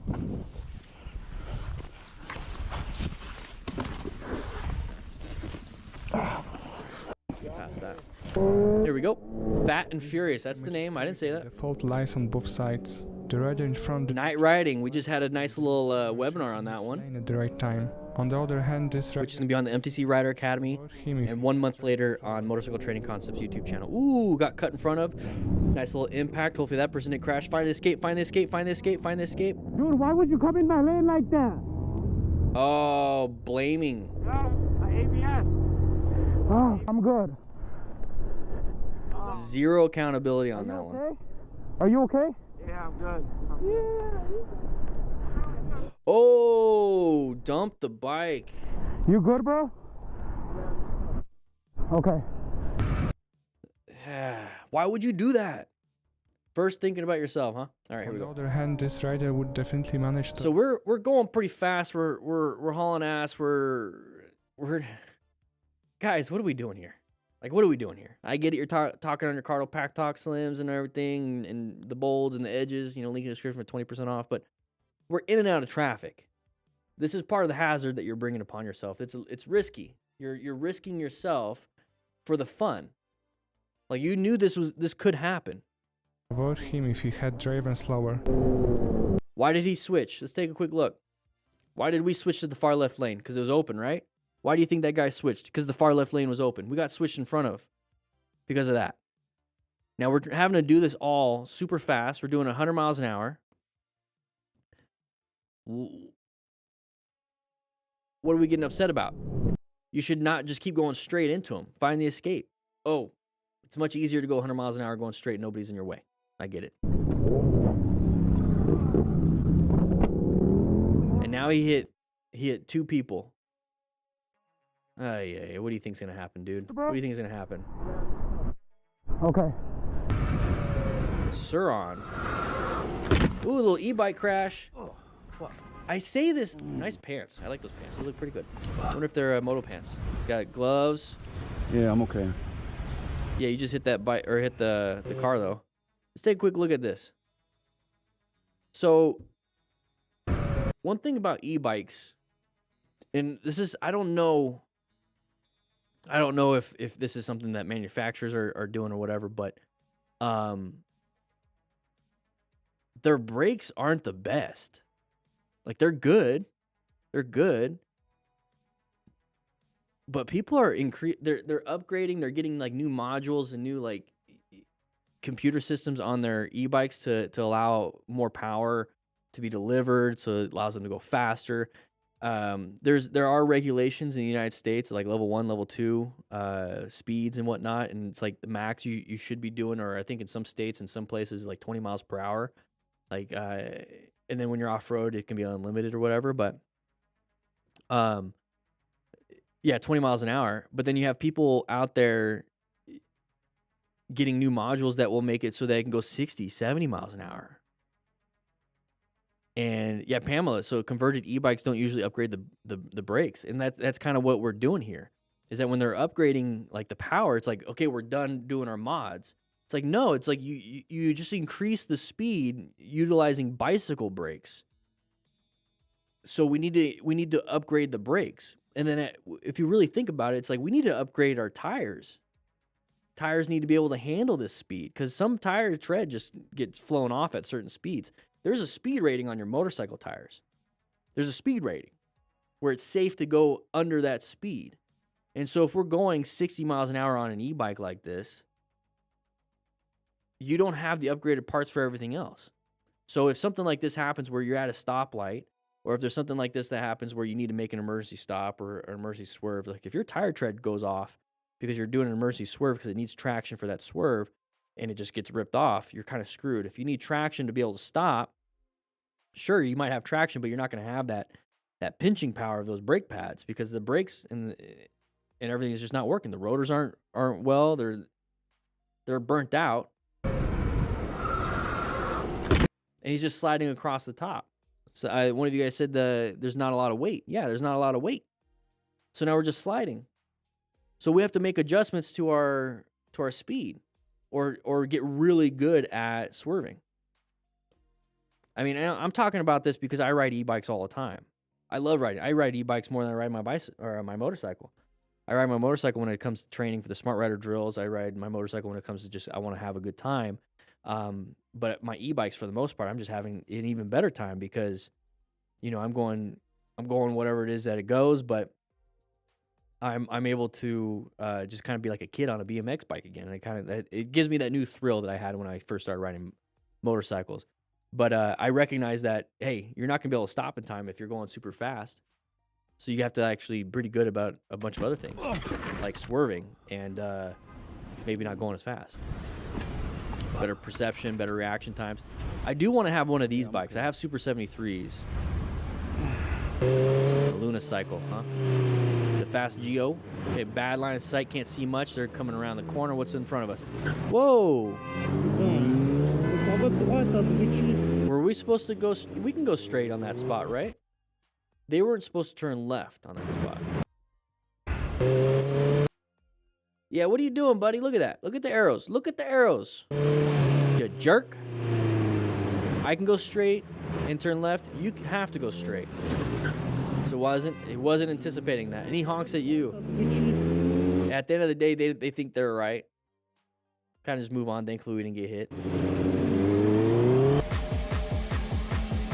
There we go. Flyboy Joy.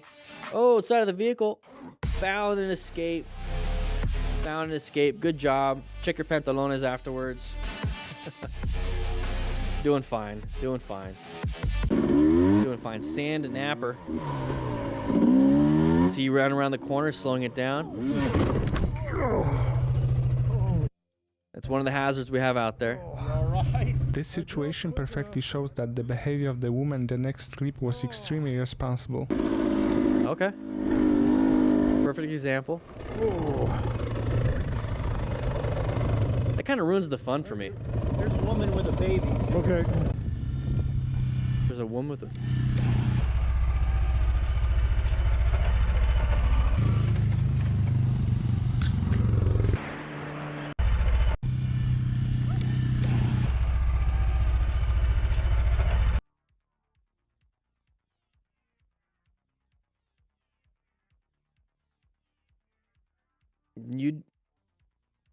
I wouldn't do that. I wouldn't do that, but you do you. You know? I don't know. Ooh, lost a little traction there. A little pucker moment there. A little pucker moment. All right, we got pictures. Oh, it's Cardo. It's Cardo. Is that an edge? That looks like a Packtalk Edge. Interesting. I wouldn't want mine to fly off because if I'm in a crash, I want it to stay on so I can call 911 with my helmet on. Huh. I'm going to send them an email and be like, hey. Superbike Discovery. Oh, we've seen this one. This is an old one. Why are we using it again, MotoStars? Dude's arm gets trashed. Dislocated, broken, all that stuff. If you see your buddy like this, it's hospital time. It's hospital time. Okay, so it is hospital time. Okay, look at this. We've seen this one before. That's a dislocated shoulder, possible broken humerus. That is not how it's supposed to go. That's not the anatomical position. The whole AC joint is destroyed.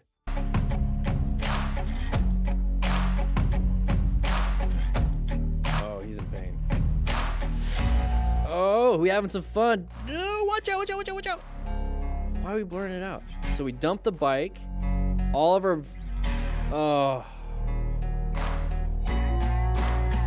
Oh, no. There goes the first bike. Destroyed.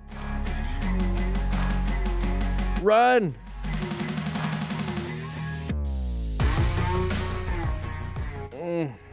Sen arabaya niye biniyorsun? Evinde otur. All right, let's take a look at this one. Arabaya dikkat et. Little merging thing, handled it. Little merging issue.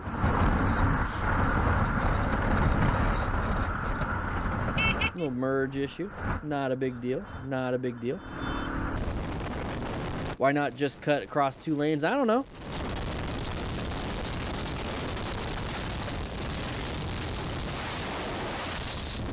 Switching over, Steve Spurgeon. CBRPJ. What do we got here? We got the clip on the right. We're in low side. What a buddy behind us? What's going on here? You need to...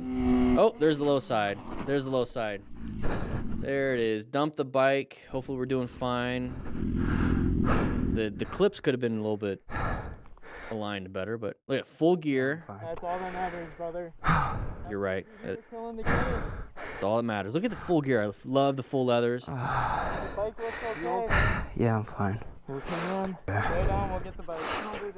Good. You stay down, we'll get the bike. They checked him first. They checked him first, and then they handled it for him. That's what I want to start seeing. Ready?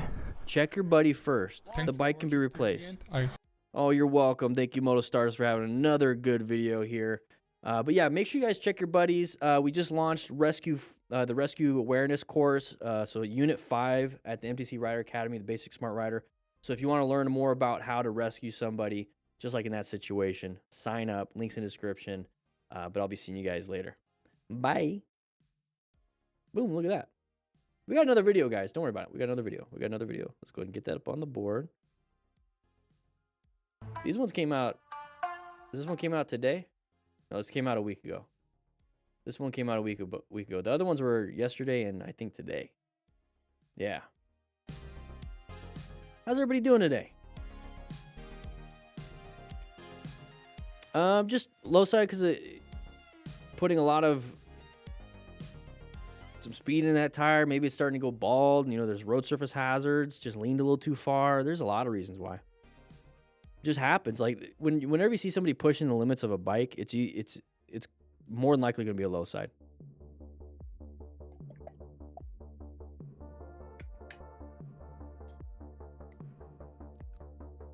Yeah, blind spots are dangerous. Yeah, Skinnix, we leave it for the doctors. Keep it in place. There is something about putting it in an anatomical position, but that arm you're now having to like move it past all the ligaments and tearing more. I mean, if you still got PMS, so you got pulse motor sensory on that hand, it's a good spot. And even if not, problem is that you don't want to have compartment syndrome, but at that point it's like you got to get them to the hospital so they can handle it. There's nothing we can do. You're riding your R3 this weekend? It's been raining a lot, Jason. Is riding a motorcycle and being a father irresponsible? No. That's a great question. Let's go ahead and hang out for a little bit. Let's go to my office. Like I said, we got one more video. Is riding a motorcycle and being a father irresponsible? So I'm looking at it from different perspectives here. So the perspective of being there for your kids in case of an accident, I could see that's a consequence and that's a risk that you're having to take. But is it irresponsible? No, it's. For me, I like to think of. Let me go ahead and go back a little bit. It's a great question. So I was a stepfather for a while, legally, like 3 years, but I was in their lives for 7 in that role. And I kind of came up with that same thing. I was like, should I be riding? If I get hurt, is it hard for me to provide? And it's going to be hard for me to provide. It's going to be hard for me because I'm the financial person here. I'm, if I die, then like they're missing out on me and whatnot. And what I can offer, and that's a tough one to kind of go through. But after everything and what I'm realizing when it comes to my own mental health and physical health and everything, is that if riding gives you that sense of you time, the free time that you get, it allows you to decompress. This is the one thing that you not just the one thing, but it's one of the things that you really like to do, and you're choosing to treat it like it's a coping for life in a way. And you go out and ride and you enjoy yourself and you come back a happier person. You come back as somebody that has some of that body nervous system buildup being released during that ride. You can come back and you be a calmer and more at peace type person. That is being responsible. I believe that is being responsible. I believe you as an individual, because father is just a role. Who you are is who you are. So being a father is a role. Being an instructor is a role. Being an employee is a role. Being a friend is a role. Being a son or a daughter is a role. These are all roles that you kind of put yourself into just because of life circumstances, or you chose to do that. Like you choose to apply for a job so you can apply for that role. Some people choose to apply to have kids, basically. Like they actually talk about it before having a kid. But sometimes that stuff just gets thrown onto you. And sometimes that stuff gets taken from you. Sometimes, like, you get fired or you get, whatever. Some bad things happen. They kind of like fall apart. At the end of the day, you're there. It's you. So if your role of being a father or being a husband or being an employee and a good friend is taking a toll on you, one, you could get rid of some of those roles, or two, you can actually go out and do the things that provide you fulfillment. So setting some boundaries, setting some time for yourself, and be like, it's me time. And so going out there and riding could be your you time. Like I said, give you that peace, and you come back so you can fulfill those roles a little bit better. Now, I'm seeing some good stuff in the chat. Risk assessment, many variables, ride smart. Exactly. So if going out riding gives you that fulfillment, gives you that peace so that you can come back, that's great. But let's make sure we're in full gear. Let's make sure that we're seeking and recognizing. Let's maintain our fundamental skills. Let's make sure we can rescue ourselves. And just teaching somebody else how to do it. So if you want to teach your kids or you want to teach a friend, it's going to make you a better rider because now you're going to have to distill that information and understand it better. So when you teach it, you actually become a better rider. Those are all things that are responsible when it comes to riding. So if you're responsible while riding, you're being responsible for your family. If you're being responsible at work and you're being safe, you're taking care of your family because that means you can go home at the end of the day. If you're taking care of your physical health and you're out working out, eating right, not drinking so much, not smoking so much, not doing stuff that's bad for your body, you're actually being responsible as a father because now, 20 years later, you have a body that still functions. So you can be around longer. You can be a father longer. So that's kind of the goal is to make sure that your mental health is taken care of because going out riding, playing video games, hanging out with friends or whatever it is, that will bring you the fulfillment. If you do it responsibly, you can come back to some of the more important roles that you have in your life. So make sure you do as much as you can the smart way. So if you're going to go out riding, just get full gear, get some good life insurance just in case something happens so that your family's taken care of. Put it all in a trust, start going that financial route if you want. Take some classes, be very smart about it. See it for what it is. It's a nice escape, but you do have responsibilities at home. That's how I'd work. That's how I do that. That's how I don't think it's irresponsible. So long story short, I don't think it's irresponsible to go out riding as a father or as a parent. I think if you're responsible about how you're going to do it safely, you can do pretty much anything. And your kids are going to see that. And that's going to be another thing is that if you're out there riding acting like an idiot and your kids see that's how they perceive things. And so if you're out there like, hey, you know what, I'm going to go ahead and I'm taking courses, I have full gear. You give your kids a hug and kiss goodbye. And when you come home, you're full gear. You share your stories about it. They're interested in it. You might be able to get them into it. But what they're witnessing is an example of somebody taking responsibility, being accountable for their own safety. And that's something that's great for a kid to learn. There's so many different learning opportunities that motorcycling can bring to your kids. The main goal is to just make it back home. And that's what we're doing here. We're trying to make it back home every single time we go out riding. I don't know. I don't think it's irresponsible. I don't. You always turn it into something good. I don't know. Just wanted to share that. That was a great question. I like to have long-winded answers, but I like to tell you guys exactly how I feel and exactly how I look at things. Because it could just be like, yeah, you're being irresponsible. Or like, here, do it the responsible way by getting full gear and taking courses. And then I kind of end that question. No, it's like there's so many different learning opportunities that you can do. There's supposed to be a transition to that.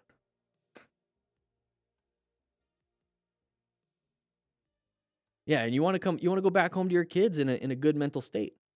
Like if you're stressed out, if you're like stressed out all the time because all you're doing is, and here I say this because I went through this. And it took me a long time, and it took me towards the last year and a half, 2 years of my last relationship with the kids to fully understand it. And I feel like I'm really proud of where I'm proud of everything. I'm proud of how I learned, and there's no regrets in my life. But like I'm in a really good spot now. But part of it was I was doing this YouTube or building out a company. I was hyper focused on just being a good parent, a good husband, and a good friend. It sounds pretty good, right? That sounds pretty good. What I wasn't doing was taking care of myself. So I was doing these things really well, but I was stressed and overwhelmed, not understanding why things are kind of getting all screwed up all the time. And it's not all me, but I mean like that. But I wasn't truly taking care of myself, my physical. I was taking care of my mental, but I wasn't taking care of my physical and spiritual health. And spiritual health to me is acts of service. And so the moment I started taking care of myself, like I put that as the main priority over everything else, everything else just became easier. So how can I explain this in a different way? I have like 100 points of energy, and I was using, 25 points for being a father, friend, husband, and then business owner. So I was using all 100, burning myself out. Once I took away, like, I put 20%, I put 20 points. So I took 5 from each, and I put 20 into me. Everything else only took like 10 points each. So I had so much extra energy to then now dive into the being a better father, husband, owner, friend. And it just was easier. It was easier. I wasn't overwhelmed. I was actually able to take care of myself and enjoy myself and have boundaries. And it just, everything became lighter, easier, less stressful the moment I started taking care of myself. Yeah, to pour from your cup, it can't be empty. Exactly. So how do I focus on yourself without feeling selfish? It's a great question. I dealt with that.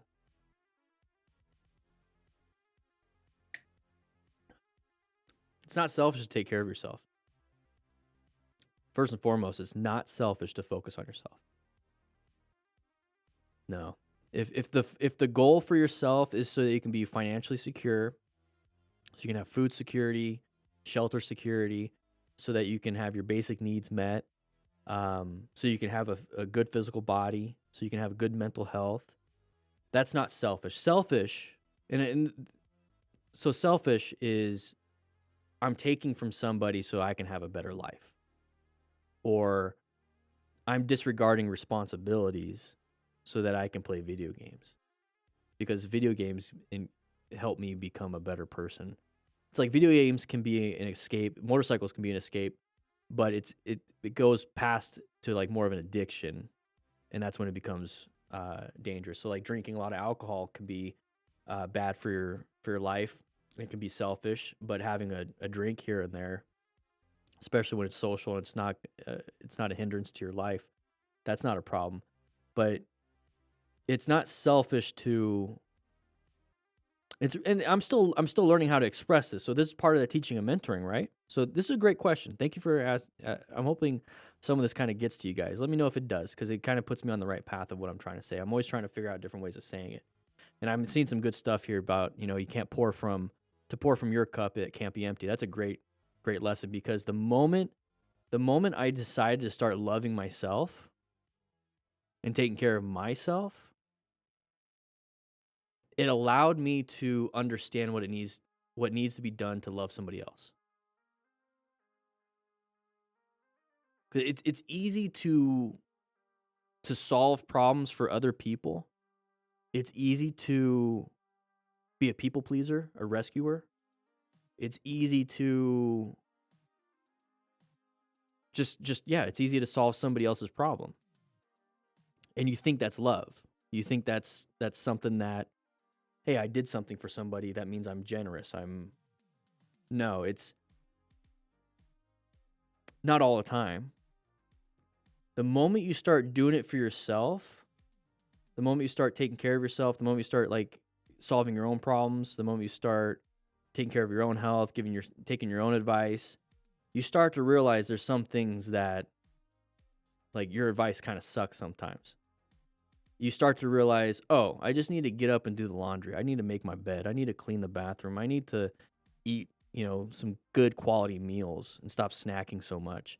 I need to start working out. I need to like go out for walks and so I can clear my head. I need to start journaling. These are all things that you could tell a friend when they're going through a problem. But if you're not doing it yourself, you're not going to realize how hard that is. You're not going to realize how difficult that is. And how to keep that on a continual, consistent schedule. And so when you're out there telling people to do that and they're not doing it, then you start doing it for them. So you start doing their laundry, you start making their bed, and, if you're living with your partner, right? You start taking care of things because you feel like you're solving the problems in the house and everything. You're solving everything. at the end of the day, you're not solving anything, because at the end of the day, they just have more time to feel like shit. So when you realize how difficult it is for somebody else because it's difficult for you, you start to look at it as more like a team. And so there's a thing out there, laundry. How do we solve this as a team so we can help each other out? Because if I do it all by myself, it's a lot of work. If you do it all by yourself, it's a lot of work. How do we split that load? How do we split, the burden of life? And the only way you can split the burden of life, because I'm assuming Fortunate Run, this is kind of like more like, it's selfish. Because if you're single and you're by yourself, it's not selfish to take care of yourself, but it's kind of selfish in a mindset when you're in a relationship to take care of yourself, right? If you're not strong, if you're not working out, how are you going to help out when it comes to like physical activity? If you're not mentally capable, you don't have the emotional maturity and intelligence to handle conflict. When there's a conflict, you're not a teammate anymore. So you have to be strong in a lot of different areas, and it takes a lot of work so that you can be a good teammate. And the only way you can be strong in those areas is if you take time to go practice. You take time to go practice. You go to therapy. You take journaling. You go for nice walks. You clear your head. Your partner's not your dumping ground for your mind and problems. A lot of the problems that you have are your own personal problems. The problems that you have with your partner are not really problems with your partner. It's situational. You guys are a team. You're a teammate. So, I mean, like, what is the problem? Laundry's the problem? Your kid acting up in school is the problem? No, your kid's not the problem. The situation. What's going on at school? Like these are all things I learned too late. These are things I learned too late. Should have learned them 7 years ago, 8 years ago. But I learned them during, but once again, healthy relationships, and relationships kind of bring that out of you, and you have to do the work. So it's not selfish to take care of yourself. It's not. If you are a strong person, if you took care of yourself, you have you have a consistent schedule for working out, your body's good. You have a consistent journaling session, which I do every night and throughout the day. And it usually starts because I go on these long walks. I have therapy sessions every month. My spiritual stuff, I choose my spiritual health as more of community service. It's what I'm doing here. So after today's live stream, I'm going to feel great. I'm going to be exhausted, but I'm going to feel great because I just have a spiritual win right there. My emotional intelligence is getting better because the more I learn, the more audiobooks I listen to, more things I research, and more things I watch. My actual intelligence is getting better because I'm doing continuing education all the time, and I have my own academy, so I got to get better and better at that. So now that I have the schedule of building all those things out, if I had a partner, if I had somebody, I would be able to bring something stable. I have answers. And the answers are, if I don't know it, I know how to study for it. I have resources. If I have an emotional problem, I have a therapist. I have journaling. If I have to go move things, or we want to do something physical, like go for a long hike in Sedona or whatever, if I want to go do something like that, I have been doing that. I'm physically capable. My partner's having an issue where I have to pick up the physical load of doing house chores. I'm physically capable, and I have the skill set of doing that because I had to do it for myself for so many years or whatever. My emotional intelligence is a lot higher, so if my partner's having an issue, I can pick up some of this load of what's going on, and vice versa. If I'm having some downtime, or not downtime, if I'm feeling down or whatever, my partner could possibly help me and pick up some of the side load while I handle my own problems. So it's not selfish, because now you're a strong partner. You're a strong teammate for your partner if you have taken the time to take care of yourself. And that's where being single really kind of helps out, because you're forced to do that. In a relationship, it's easy to fall into patterns of not kind of there's a lot of gender role type stuff. I'm a more of a traditional gender role. I have no problem with that. I actually like that and prefer to have the more of the traditional gender roles. But I see the benefits of everything. But it's very easy to be like, you know, with a traditional gender role of like, you know, when I'm single, I have to cook for my own food. I have to do all my stuff myself. But then once I get into a relationship with, like, let's say a traditional gender role, all of a sudden I'm not cooking anymore. Well, I'm losing my skill set. So if something happens, who's going to cook? I lost my skill set. So it's always good to like maintain that. It's always good to maintain these things, even in a relationship. You guys have been with a woman who knows how to cook? Yes. Yeah. Makes it easy. But it's just focus on yourself. Focus on yourself. Take care of yourself. Exactly, old cowboy, just like rescue. Don't feel bad about it. Don't let your self-care, don't let your mindfulness, don't let your own healing journey, your own growth journey, affect the relationship in a negative way. And so if you're spending every single personal time, all your personal time on just taking care of yourself and just on your own little personal journey, and you're not setting aside time and space for your partner, then, or even for your kids or your friends, if you're not setting aside that time and space for them, then you're going to start having issues.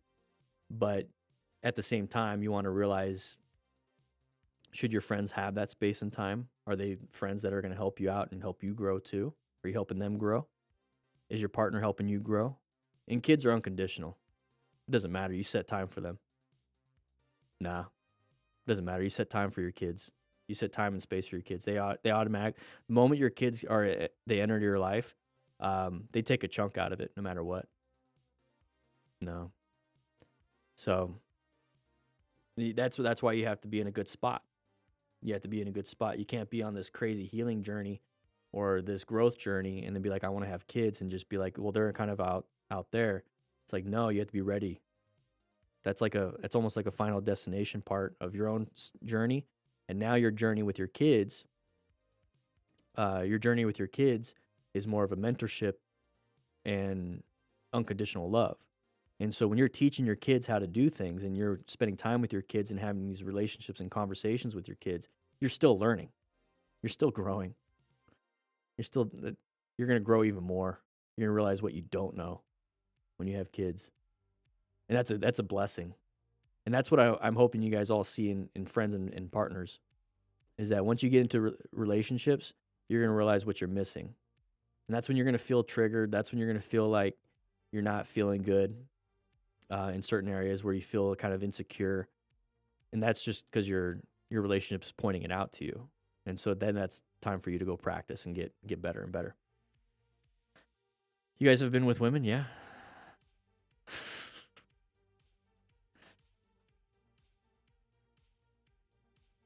That's fine, 4x4. Not everybody. I don't know. Throwing some nuggets out there.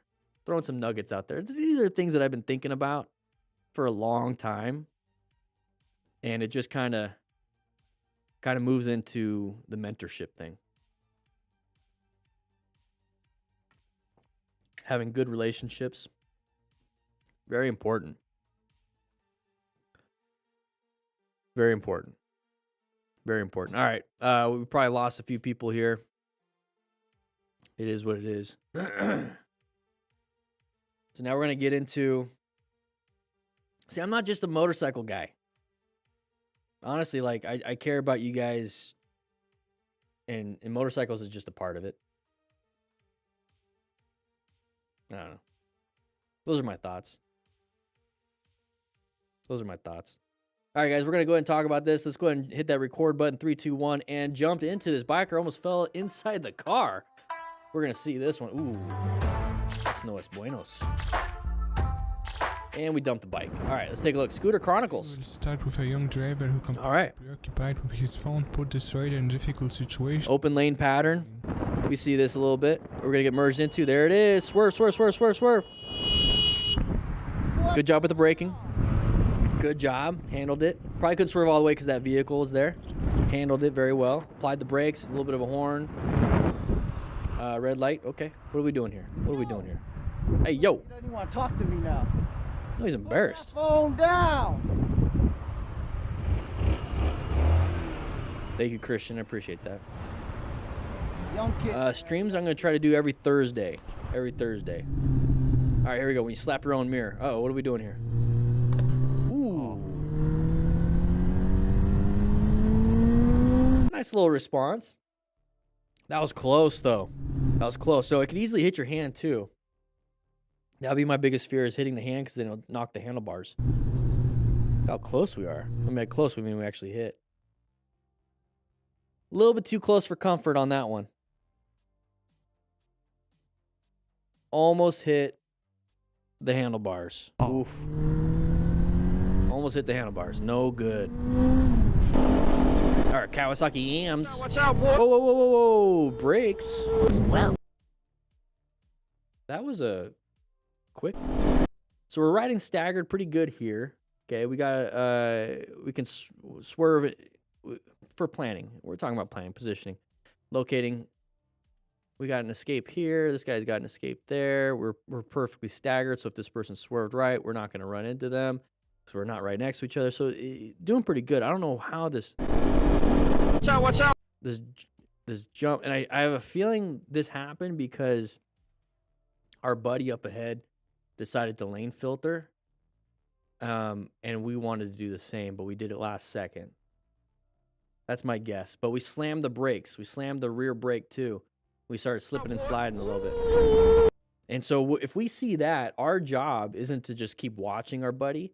Our job is to allow them to have an escape. So if we get up to here right next to him, this guy can't escape. He doesn't want to hit you. And if he will, he hits you. So what I'm seeing here is that if I was this rider in the back, I'm going to try to give my buddy as much of a space cushion as possible so he can get himself out of there and utilize whatever skills he can. Well, this happened. Okay, left turners.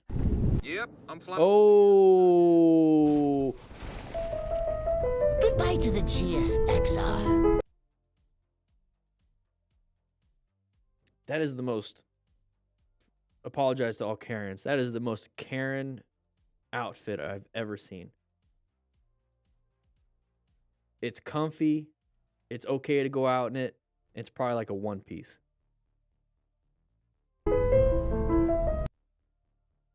It reminds me of what my mom would wear. All right, here we go. Goodbye to the GS. How do we solve that problem? Nah, she wouldn't wear that.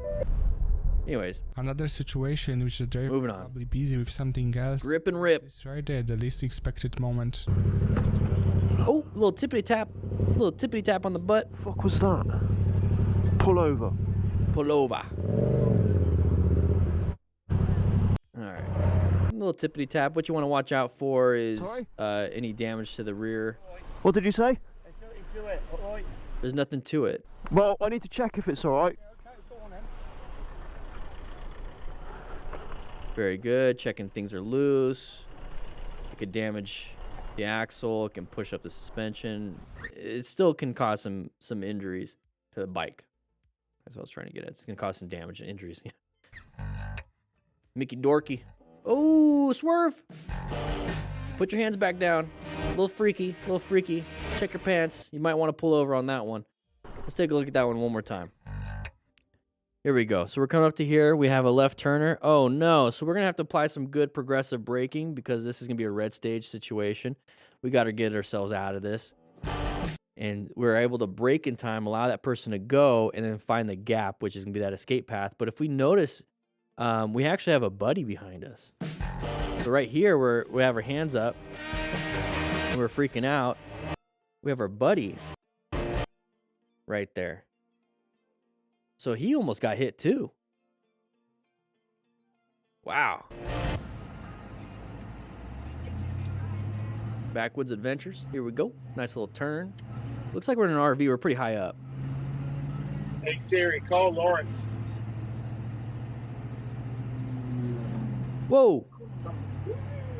Flintstoning it. Jesus Christ! Damn, dude. Damn, dude. So going a little too fast, a little too fast. It's a crest of the hill with the turn to the right. It's not a sharp turn, but if you notice where I'm right here, we do have a fatality at some point. We did have a fatality at some point in there. And we get up to here, we start to panic a little bit. So we put our feet down. That's not what we want to do. We don't want to put our feet down. And so we get up to this point, it's not solving any problems. We need to make the turn. We need to look through the turn and go through it. And as soon as we hit the gravel, the grass, whatever it is, we don't have a lot of traction. We dump the bike, and then we immediately get flipped. So take a look at that. So it immediately stops, and we start to launch out, and we get our back on the ground. And got some massive possible injuries here.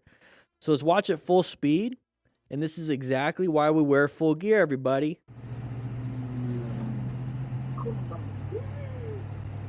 Jesus Christ! Damn, dude. Damn, dude. Please leave your message for 54091. Ooh, almost doxed your friend. All right, here we go. I'm going to pass over here. We're going to have issues with the passing. Get a little bump, a little speed wobble. Oh, boy, we got speed wobbles. We got a little speeds. Dump the bike. Not good. We hit a road surface hazard. Got a little speed wobble. It's really hard to understand the G-speed rider ahead, who certainly managed to frighten this biker a bit. Okay, got a little frightened. We're riding pretty fast. Look at the road surface hazards here. Got a little freaked out. Okay, somebody's in our lane just a little bit. We're going 104 miles per hour. Yeah, we're in a lane, so we're gonna have to adjust, move over. It's pretty difficult to do at a high speed, especially after a turn, and then you have to get set up for the next turn. So right now we're not set up for this next turn at this high speed. So we're gonna get back into our lane, hopefully slow it down while we still have a straightaway. The road's not the best. We dropped down to 78 from 100. Okay. Oh, a little bit of rain. What do we got here? Whoa. The vehicle's behind you, dude. Like, you pulled out slow. You pulled out that's you, dude. Yeah. You made the mistake. It's easy to get mad and blame them, but...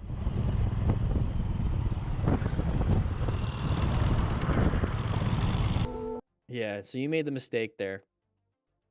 Okay. Let's take a quick look at that one. So we're coming up to here. We're not in our lane anymore. And I get it. You don't want to... If this is a reason why you don't want to do a tight turn from a stop, I can maybe understand that. I can maybe understand that. So let's go ahead and talk about turn from a stop here. So turn from a stop really involves you actually stopping first. And it's going to be more of a quick little 90-degree turn on that one. So what you want to do is when we get up to here, just like what your buddies were doing, let's go ahead and take a look at that one more time. So your buddies are up there. It's going to be that tight turn. That's exactly what that little sign shows. So once we get there, we stop. We turn the handlebars, look where we want to go, and then we're going to use our friction zone and throttle control, which is right here. And we're going to counterbalance and then go towards, we're going to push towards doing some sharper turns, but this one's in the rain. It's a little bit difficult.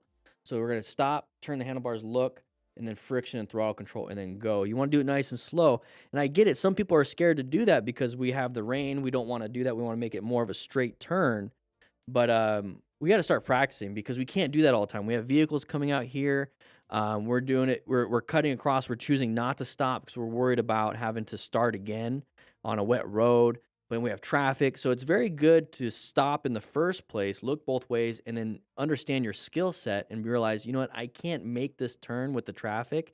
I need a bigger opening. And if you can't do that, don't do this, because this right here puts you in a position where it's like, yeah, there's traffic, but I'm not stopping. Look at that. There's traffic right there. And now you have to accelerate hard, but we're going slow and we're worried because of the rain. It could be a new rider. But the whole point of this is to actually set yourself up just like you're a normal driver. It's a turn from a stop. You're waiting for an opening. You go with it with your skill set. You want to practice this. This is Unit 3 in the basic Smart Rider course. We talk about the head turn, full lock, counterweight, and friction throttle control. Nathan does a great job at explaining it. make sure you take the course, and that's in there. But this is a prime example of why we need to do that. Not just because we want to solve the problem of just turning from a stop. No, it's like we're participating in the road. We're participating in what society says that we should be doing. We should stop, not be in different lanes, and only go when it's safe to do so. Turn from a stop teaches you that. Look at, now we're going slow. We could possibly get rear-ended. So it's a safety issue also, not just pissing off the other driver.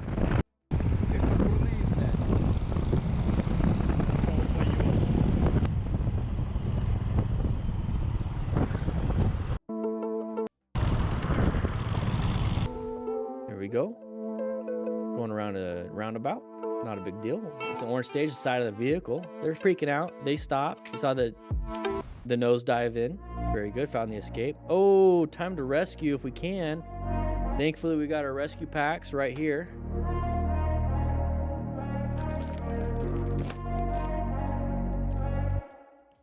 You can help them out if you need to. Let's take a quick look at what that crash scene looked like. So, we're coming out here. We're little accident scene reconstruction here. Which direction do you think these people were going when they made the crash? Were they coming in from that way, going this way, or what the camera looks like? Write in the comments and why. Write in the comments and why. Go ahead and pause it real quick. Okay, so what I think was that the riders that we have the GoPros right now was the direction those riders were going. So if we go back just to this over here, I have a feeling that they were going and they just couldn't make the turn and crashed. Because if they're going this way, they crashed before the turn. But if we're going this way, they crashed in the middle of the turn. So I feel like they were going too fast and failed and crashed. And so when I see that, there's going to be a massive impact probably on the mountain. So the mechanism of injury, it's going to indicate some of that stuff. So right side injuries.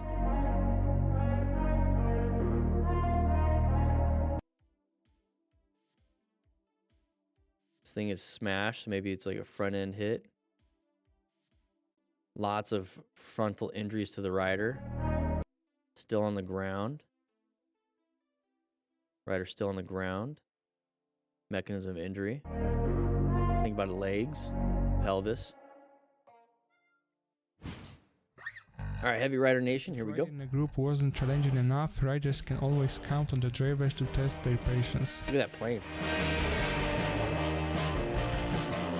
First car of the day that wants to cut the line.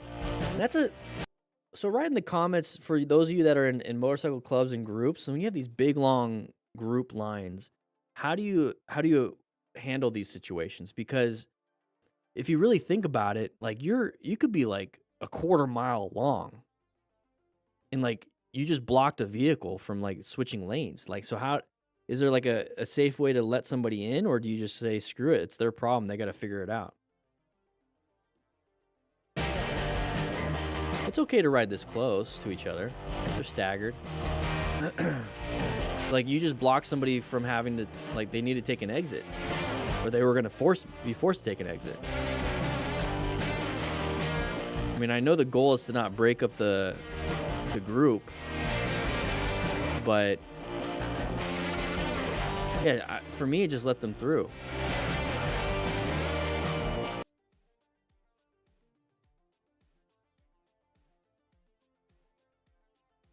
What the heck?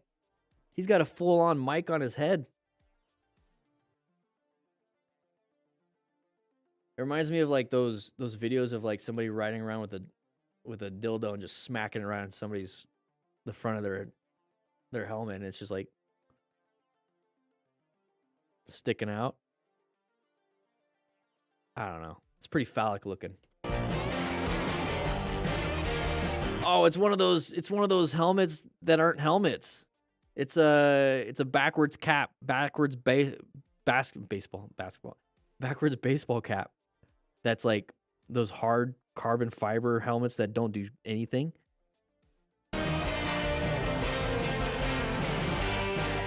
What the heck? I get it. Road mics are nice. What is that? Man, that's got to be like pulling your head. It's like, oh, jeez. The wind and everything. Oh my gosh. I don't know, man. I just think it's interesting. It probably works really well. I wonder if it picks up his audio, like his vocal audio, because he doesn't have a mic to his mouth. So, that's interesting.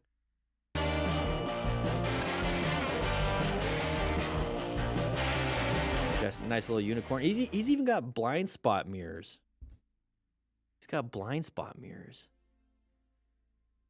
So I wonder if he does head checks. Man, this guy's geared out. He's got all the accessories I would never get.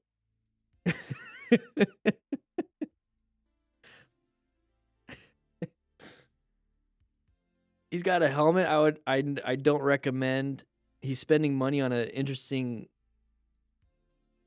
camera setup. He's got blind spot mirrors. Like, what is going on, man? What are we spending our money on?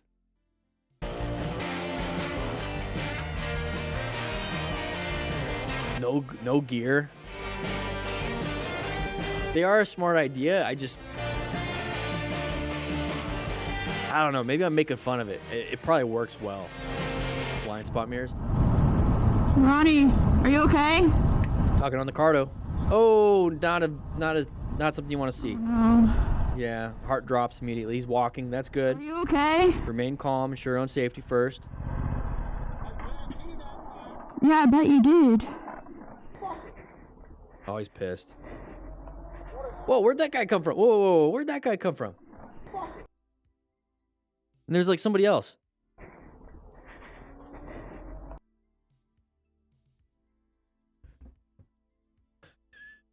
What? Oh, he's pissed. His adrenaline's running.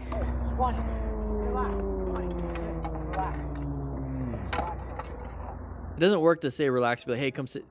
So I know I keep pausing it. It doesn't help to tell someone to relax because they're not gonna. It's not they're amped up. Give them something to do. Like, hey buddy, sit down. I'm picking up your bike. You told them what to do, and you're solving the problem that's currently on their mind. Take charge. Give them something to do. Don't give them something to do mentally, like, hey, calm down, take a couple deep breaths. If you want, but it's like, go sit down. I got this. Where'd all these people coming from in the woods? Oh.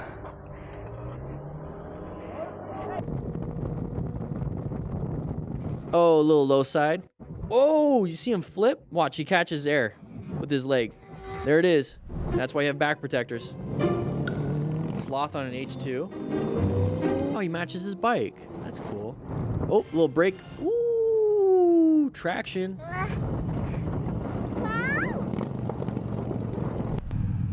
All right, here we go. Mikey Moto Channel going around this roundabout. Good job sticking behind them because you don't know if they're going to swerve back in. So good job not passing them fast. Keep the idiot in front. Keep the idiot in front. It's like, what are we doing? You don't want to be side by side or in front of. Exactly. You don't want to be side by side with them. Good job. Sitting back. All right, Scooter Chronicles. Look at that guitar. Look at that guitar. Somebody write in the comments where this is at. That should be a nice little landmark. Whoa. Was that a open lane pattern? Let's take a look. Let's take a look. Open lane pattern. It's not just against motorcyclists. It's not just against motorcyclists. He's about to do that to other cars. Open lane pattern. They're all merging the same lane, same time, too quickly. Happens. That's why we got to pay attention to those open lane patterns. Pavel, here we go. Another open lane, but that was it was more like a merge thing. He's still doing it. He wants to get in the right lane. It's the right turn only. So be careful. Yeah, ride safe. Hey, Sloth on an H2 again. Look at that guy. Okay. Going pretty fast. Okay, we're lane filtering. Turning right. Whoa! Look at the turn. Woo!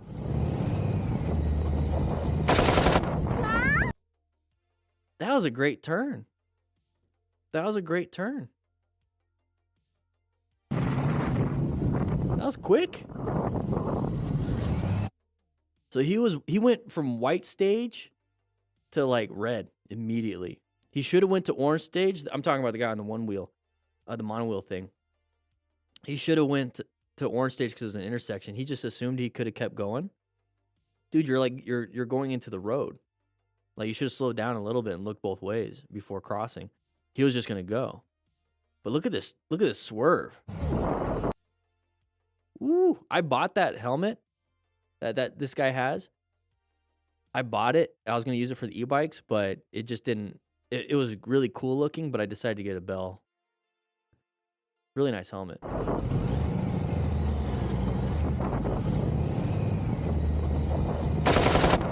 It's cool. He's got gear. Jacob Jorgs. Lots of traffic. We're crossing. Ooh. Oh, somebody's down. Somebody's down. Are we rescuing? Hey, we're rescuing. Remain calm, ensure on safety. We're parked off. Good. Now let's see if we can stop any major bleeds if there is any. Helping with traffic. Ooh, handlebars are done. Somebody didn't even stop. Somebody ran him over. Who ran over who? Oh, they went a little too far. Went a little off-road. You gonna sit there or not? I don't think that's gonna sit there. You're gonna have to push it up. Ready? I hit him and just left. Yeah, I ran him over. And he Look didn't. at that buckle. And that mullet. Hell yeah, dude. That's America right there. Damn. Yeah. Is he okay? Everything? Look at that. I think his leg might be a little broken. His leg might be a little broken or a lot broken. Who knows? Oh, let me pull up my. All right, probably low side. We typically see low sides out on the track because they are pushing it, and this is exactly where you should do it. If you want to go fast, this is where you go fast. Not much to say here. I'm not going to give any tips for people on the track. I give tips for people out on the road. There's the low side. Thanks There for it is. watching till the end. Oh, you're welcome. You're welcome, Motostars. Thank you so much for having these videos here, but I appreciate it. Make sure you guys hit that like button, subscribe, and I'll be seeing you guys later. My throat is getting sore today. It's a little sore today. So once again, we have the membership here. So if you want to sign up for the MTC Rider Academy, we're talking about open lane pattern. I think, Arcade, you were asking about that. We talk about that in the basic Smart Rider course. In Unit 1, we talk about that here. In here, I'm out there riding, showing you guys what it looks like. And I'm also showing you guys that in the neighborhood and then navigating urban streets. But yeah, this is the course that we have. So if you think about it as like a basic rider course, this is the basic Smart Rider. So we're not teaching just motorcycle stuff. We're teaching the color codes, the plan method. I'm showing you what I do when it comes to gear and what I pick and what I like and everything that I want. Some basic rider skills. So yeah, you're still going to get the slow straight line, offset weave, all that stuff. But we're adding in some riding scenarios. We're out riding and doing some stuff. So we're actually showing you how to put those things into practice. And Unit 5 just launched, and that's about rescue. So the rescue awareness. So how to take charge in the scene, stopping major bleeds, all that stuff. How to use a trauma kit. You can also download all that stuff. So we have the Smart Rider motorcycle training drills. So if you ever want to practice those drills, there you go. And then you can download the rescue booklet and the rescue card and the drill booklet too. So the basic Smart Rider is the big one. Unit 6 is the mentorship course.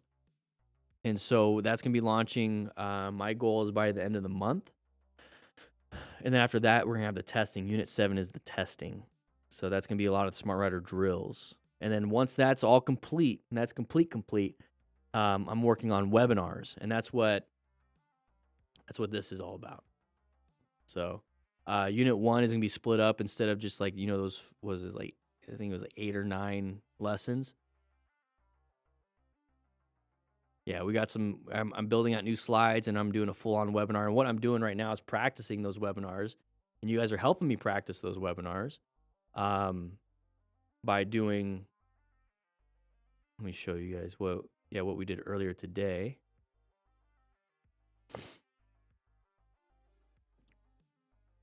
This is the first step to the webinar.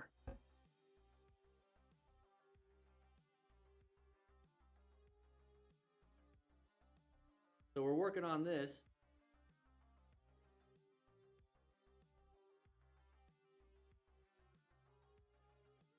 So this is part of the webinar. So this is just like, these are ones that I've made just for the live stream, but I'm practicing my presentation and you guys are helping me out with that. And so the webinar itself will be a whole new basic smart rider that is going to be based off of that content, but expanded on and explained. And we're going to add some more B-roll. It's not going to be death by PowerPoint. So if you ever been to a basic smart rider, not basic smart, if you've ever been to a basic rider course and you're inside the classroom and it's just constant. It's just like PowerPoint, PowerPoint, PowerPoint, PowerPoint. My goal is to make it PowerPoint, PowerPoint, video lesson, PowerPoint, PowerPoint, video lesson. It's just like it's constantly bouncing between B-roll. Something that something that video content can do outside of the traditional PowerPoint in front of a class. Like you guys can't be here and we can play with the motorcycles. My goal is to make sure that you guys actually have some entertaining stuff going on too. So with that said, I got to get going because I got to take a pee and I am hungry. I did not have lunch and my throat is getting a little sore. So I'm going to go ahead and head out. But with that said, I hope you guys ride safe, be safe, and I'll see you guys later.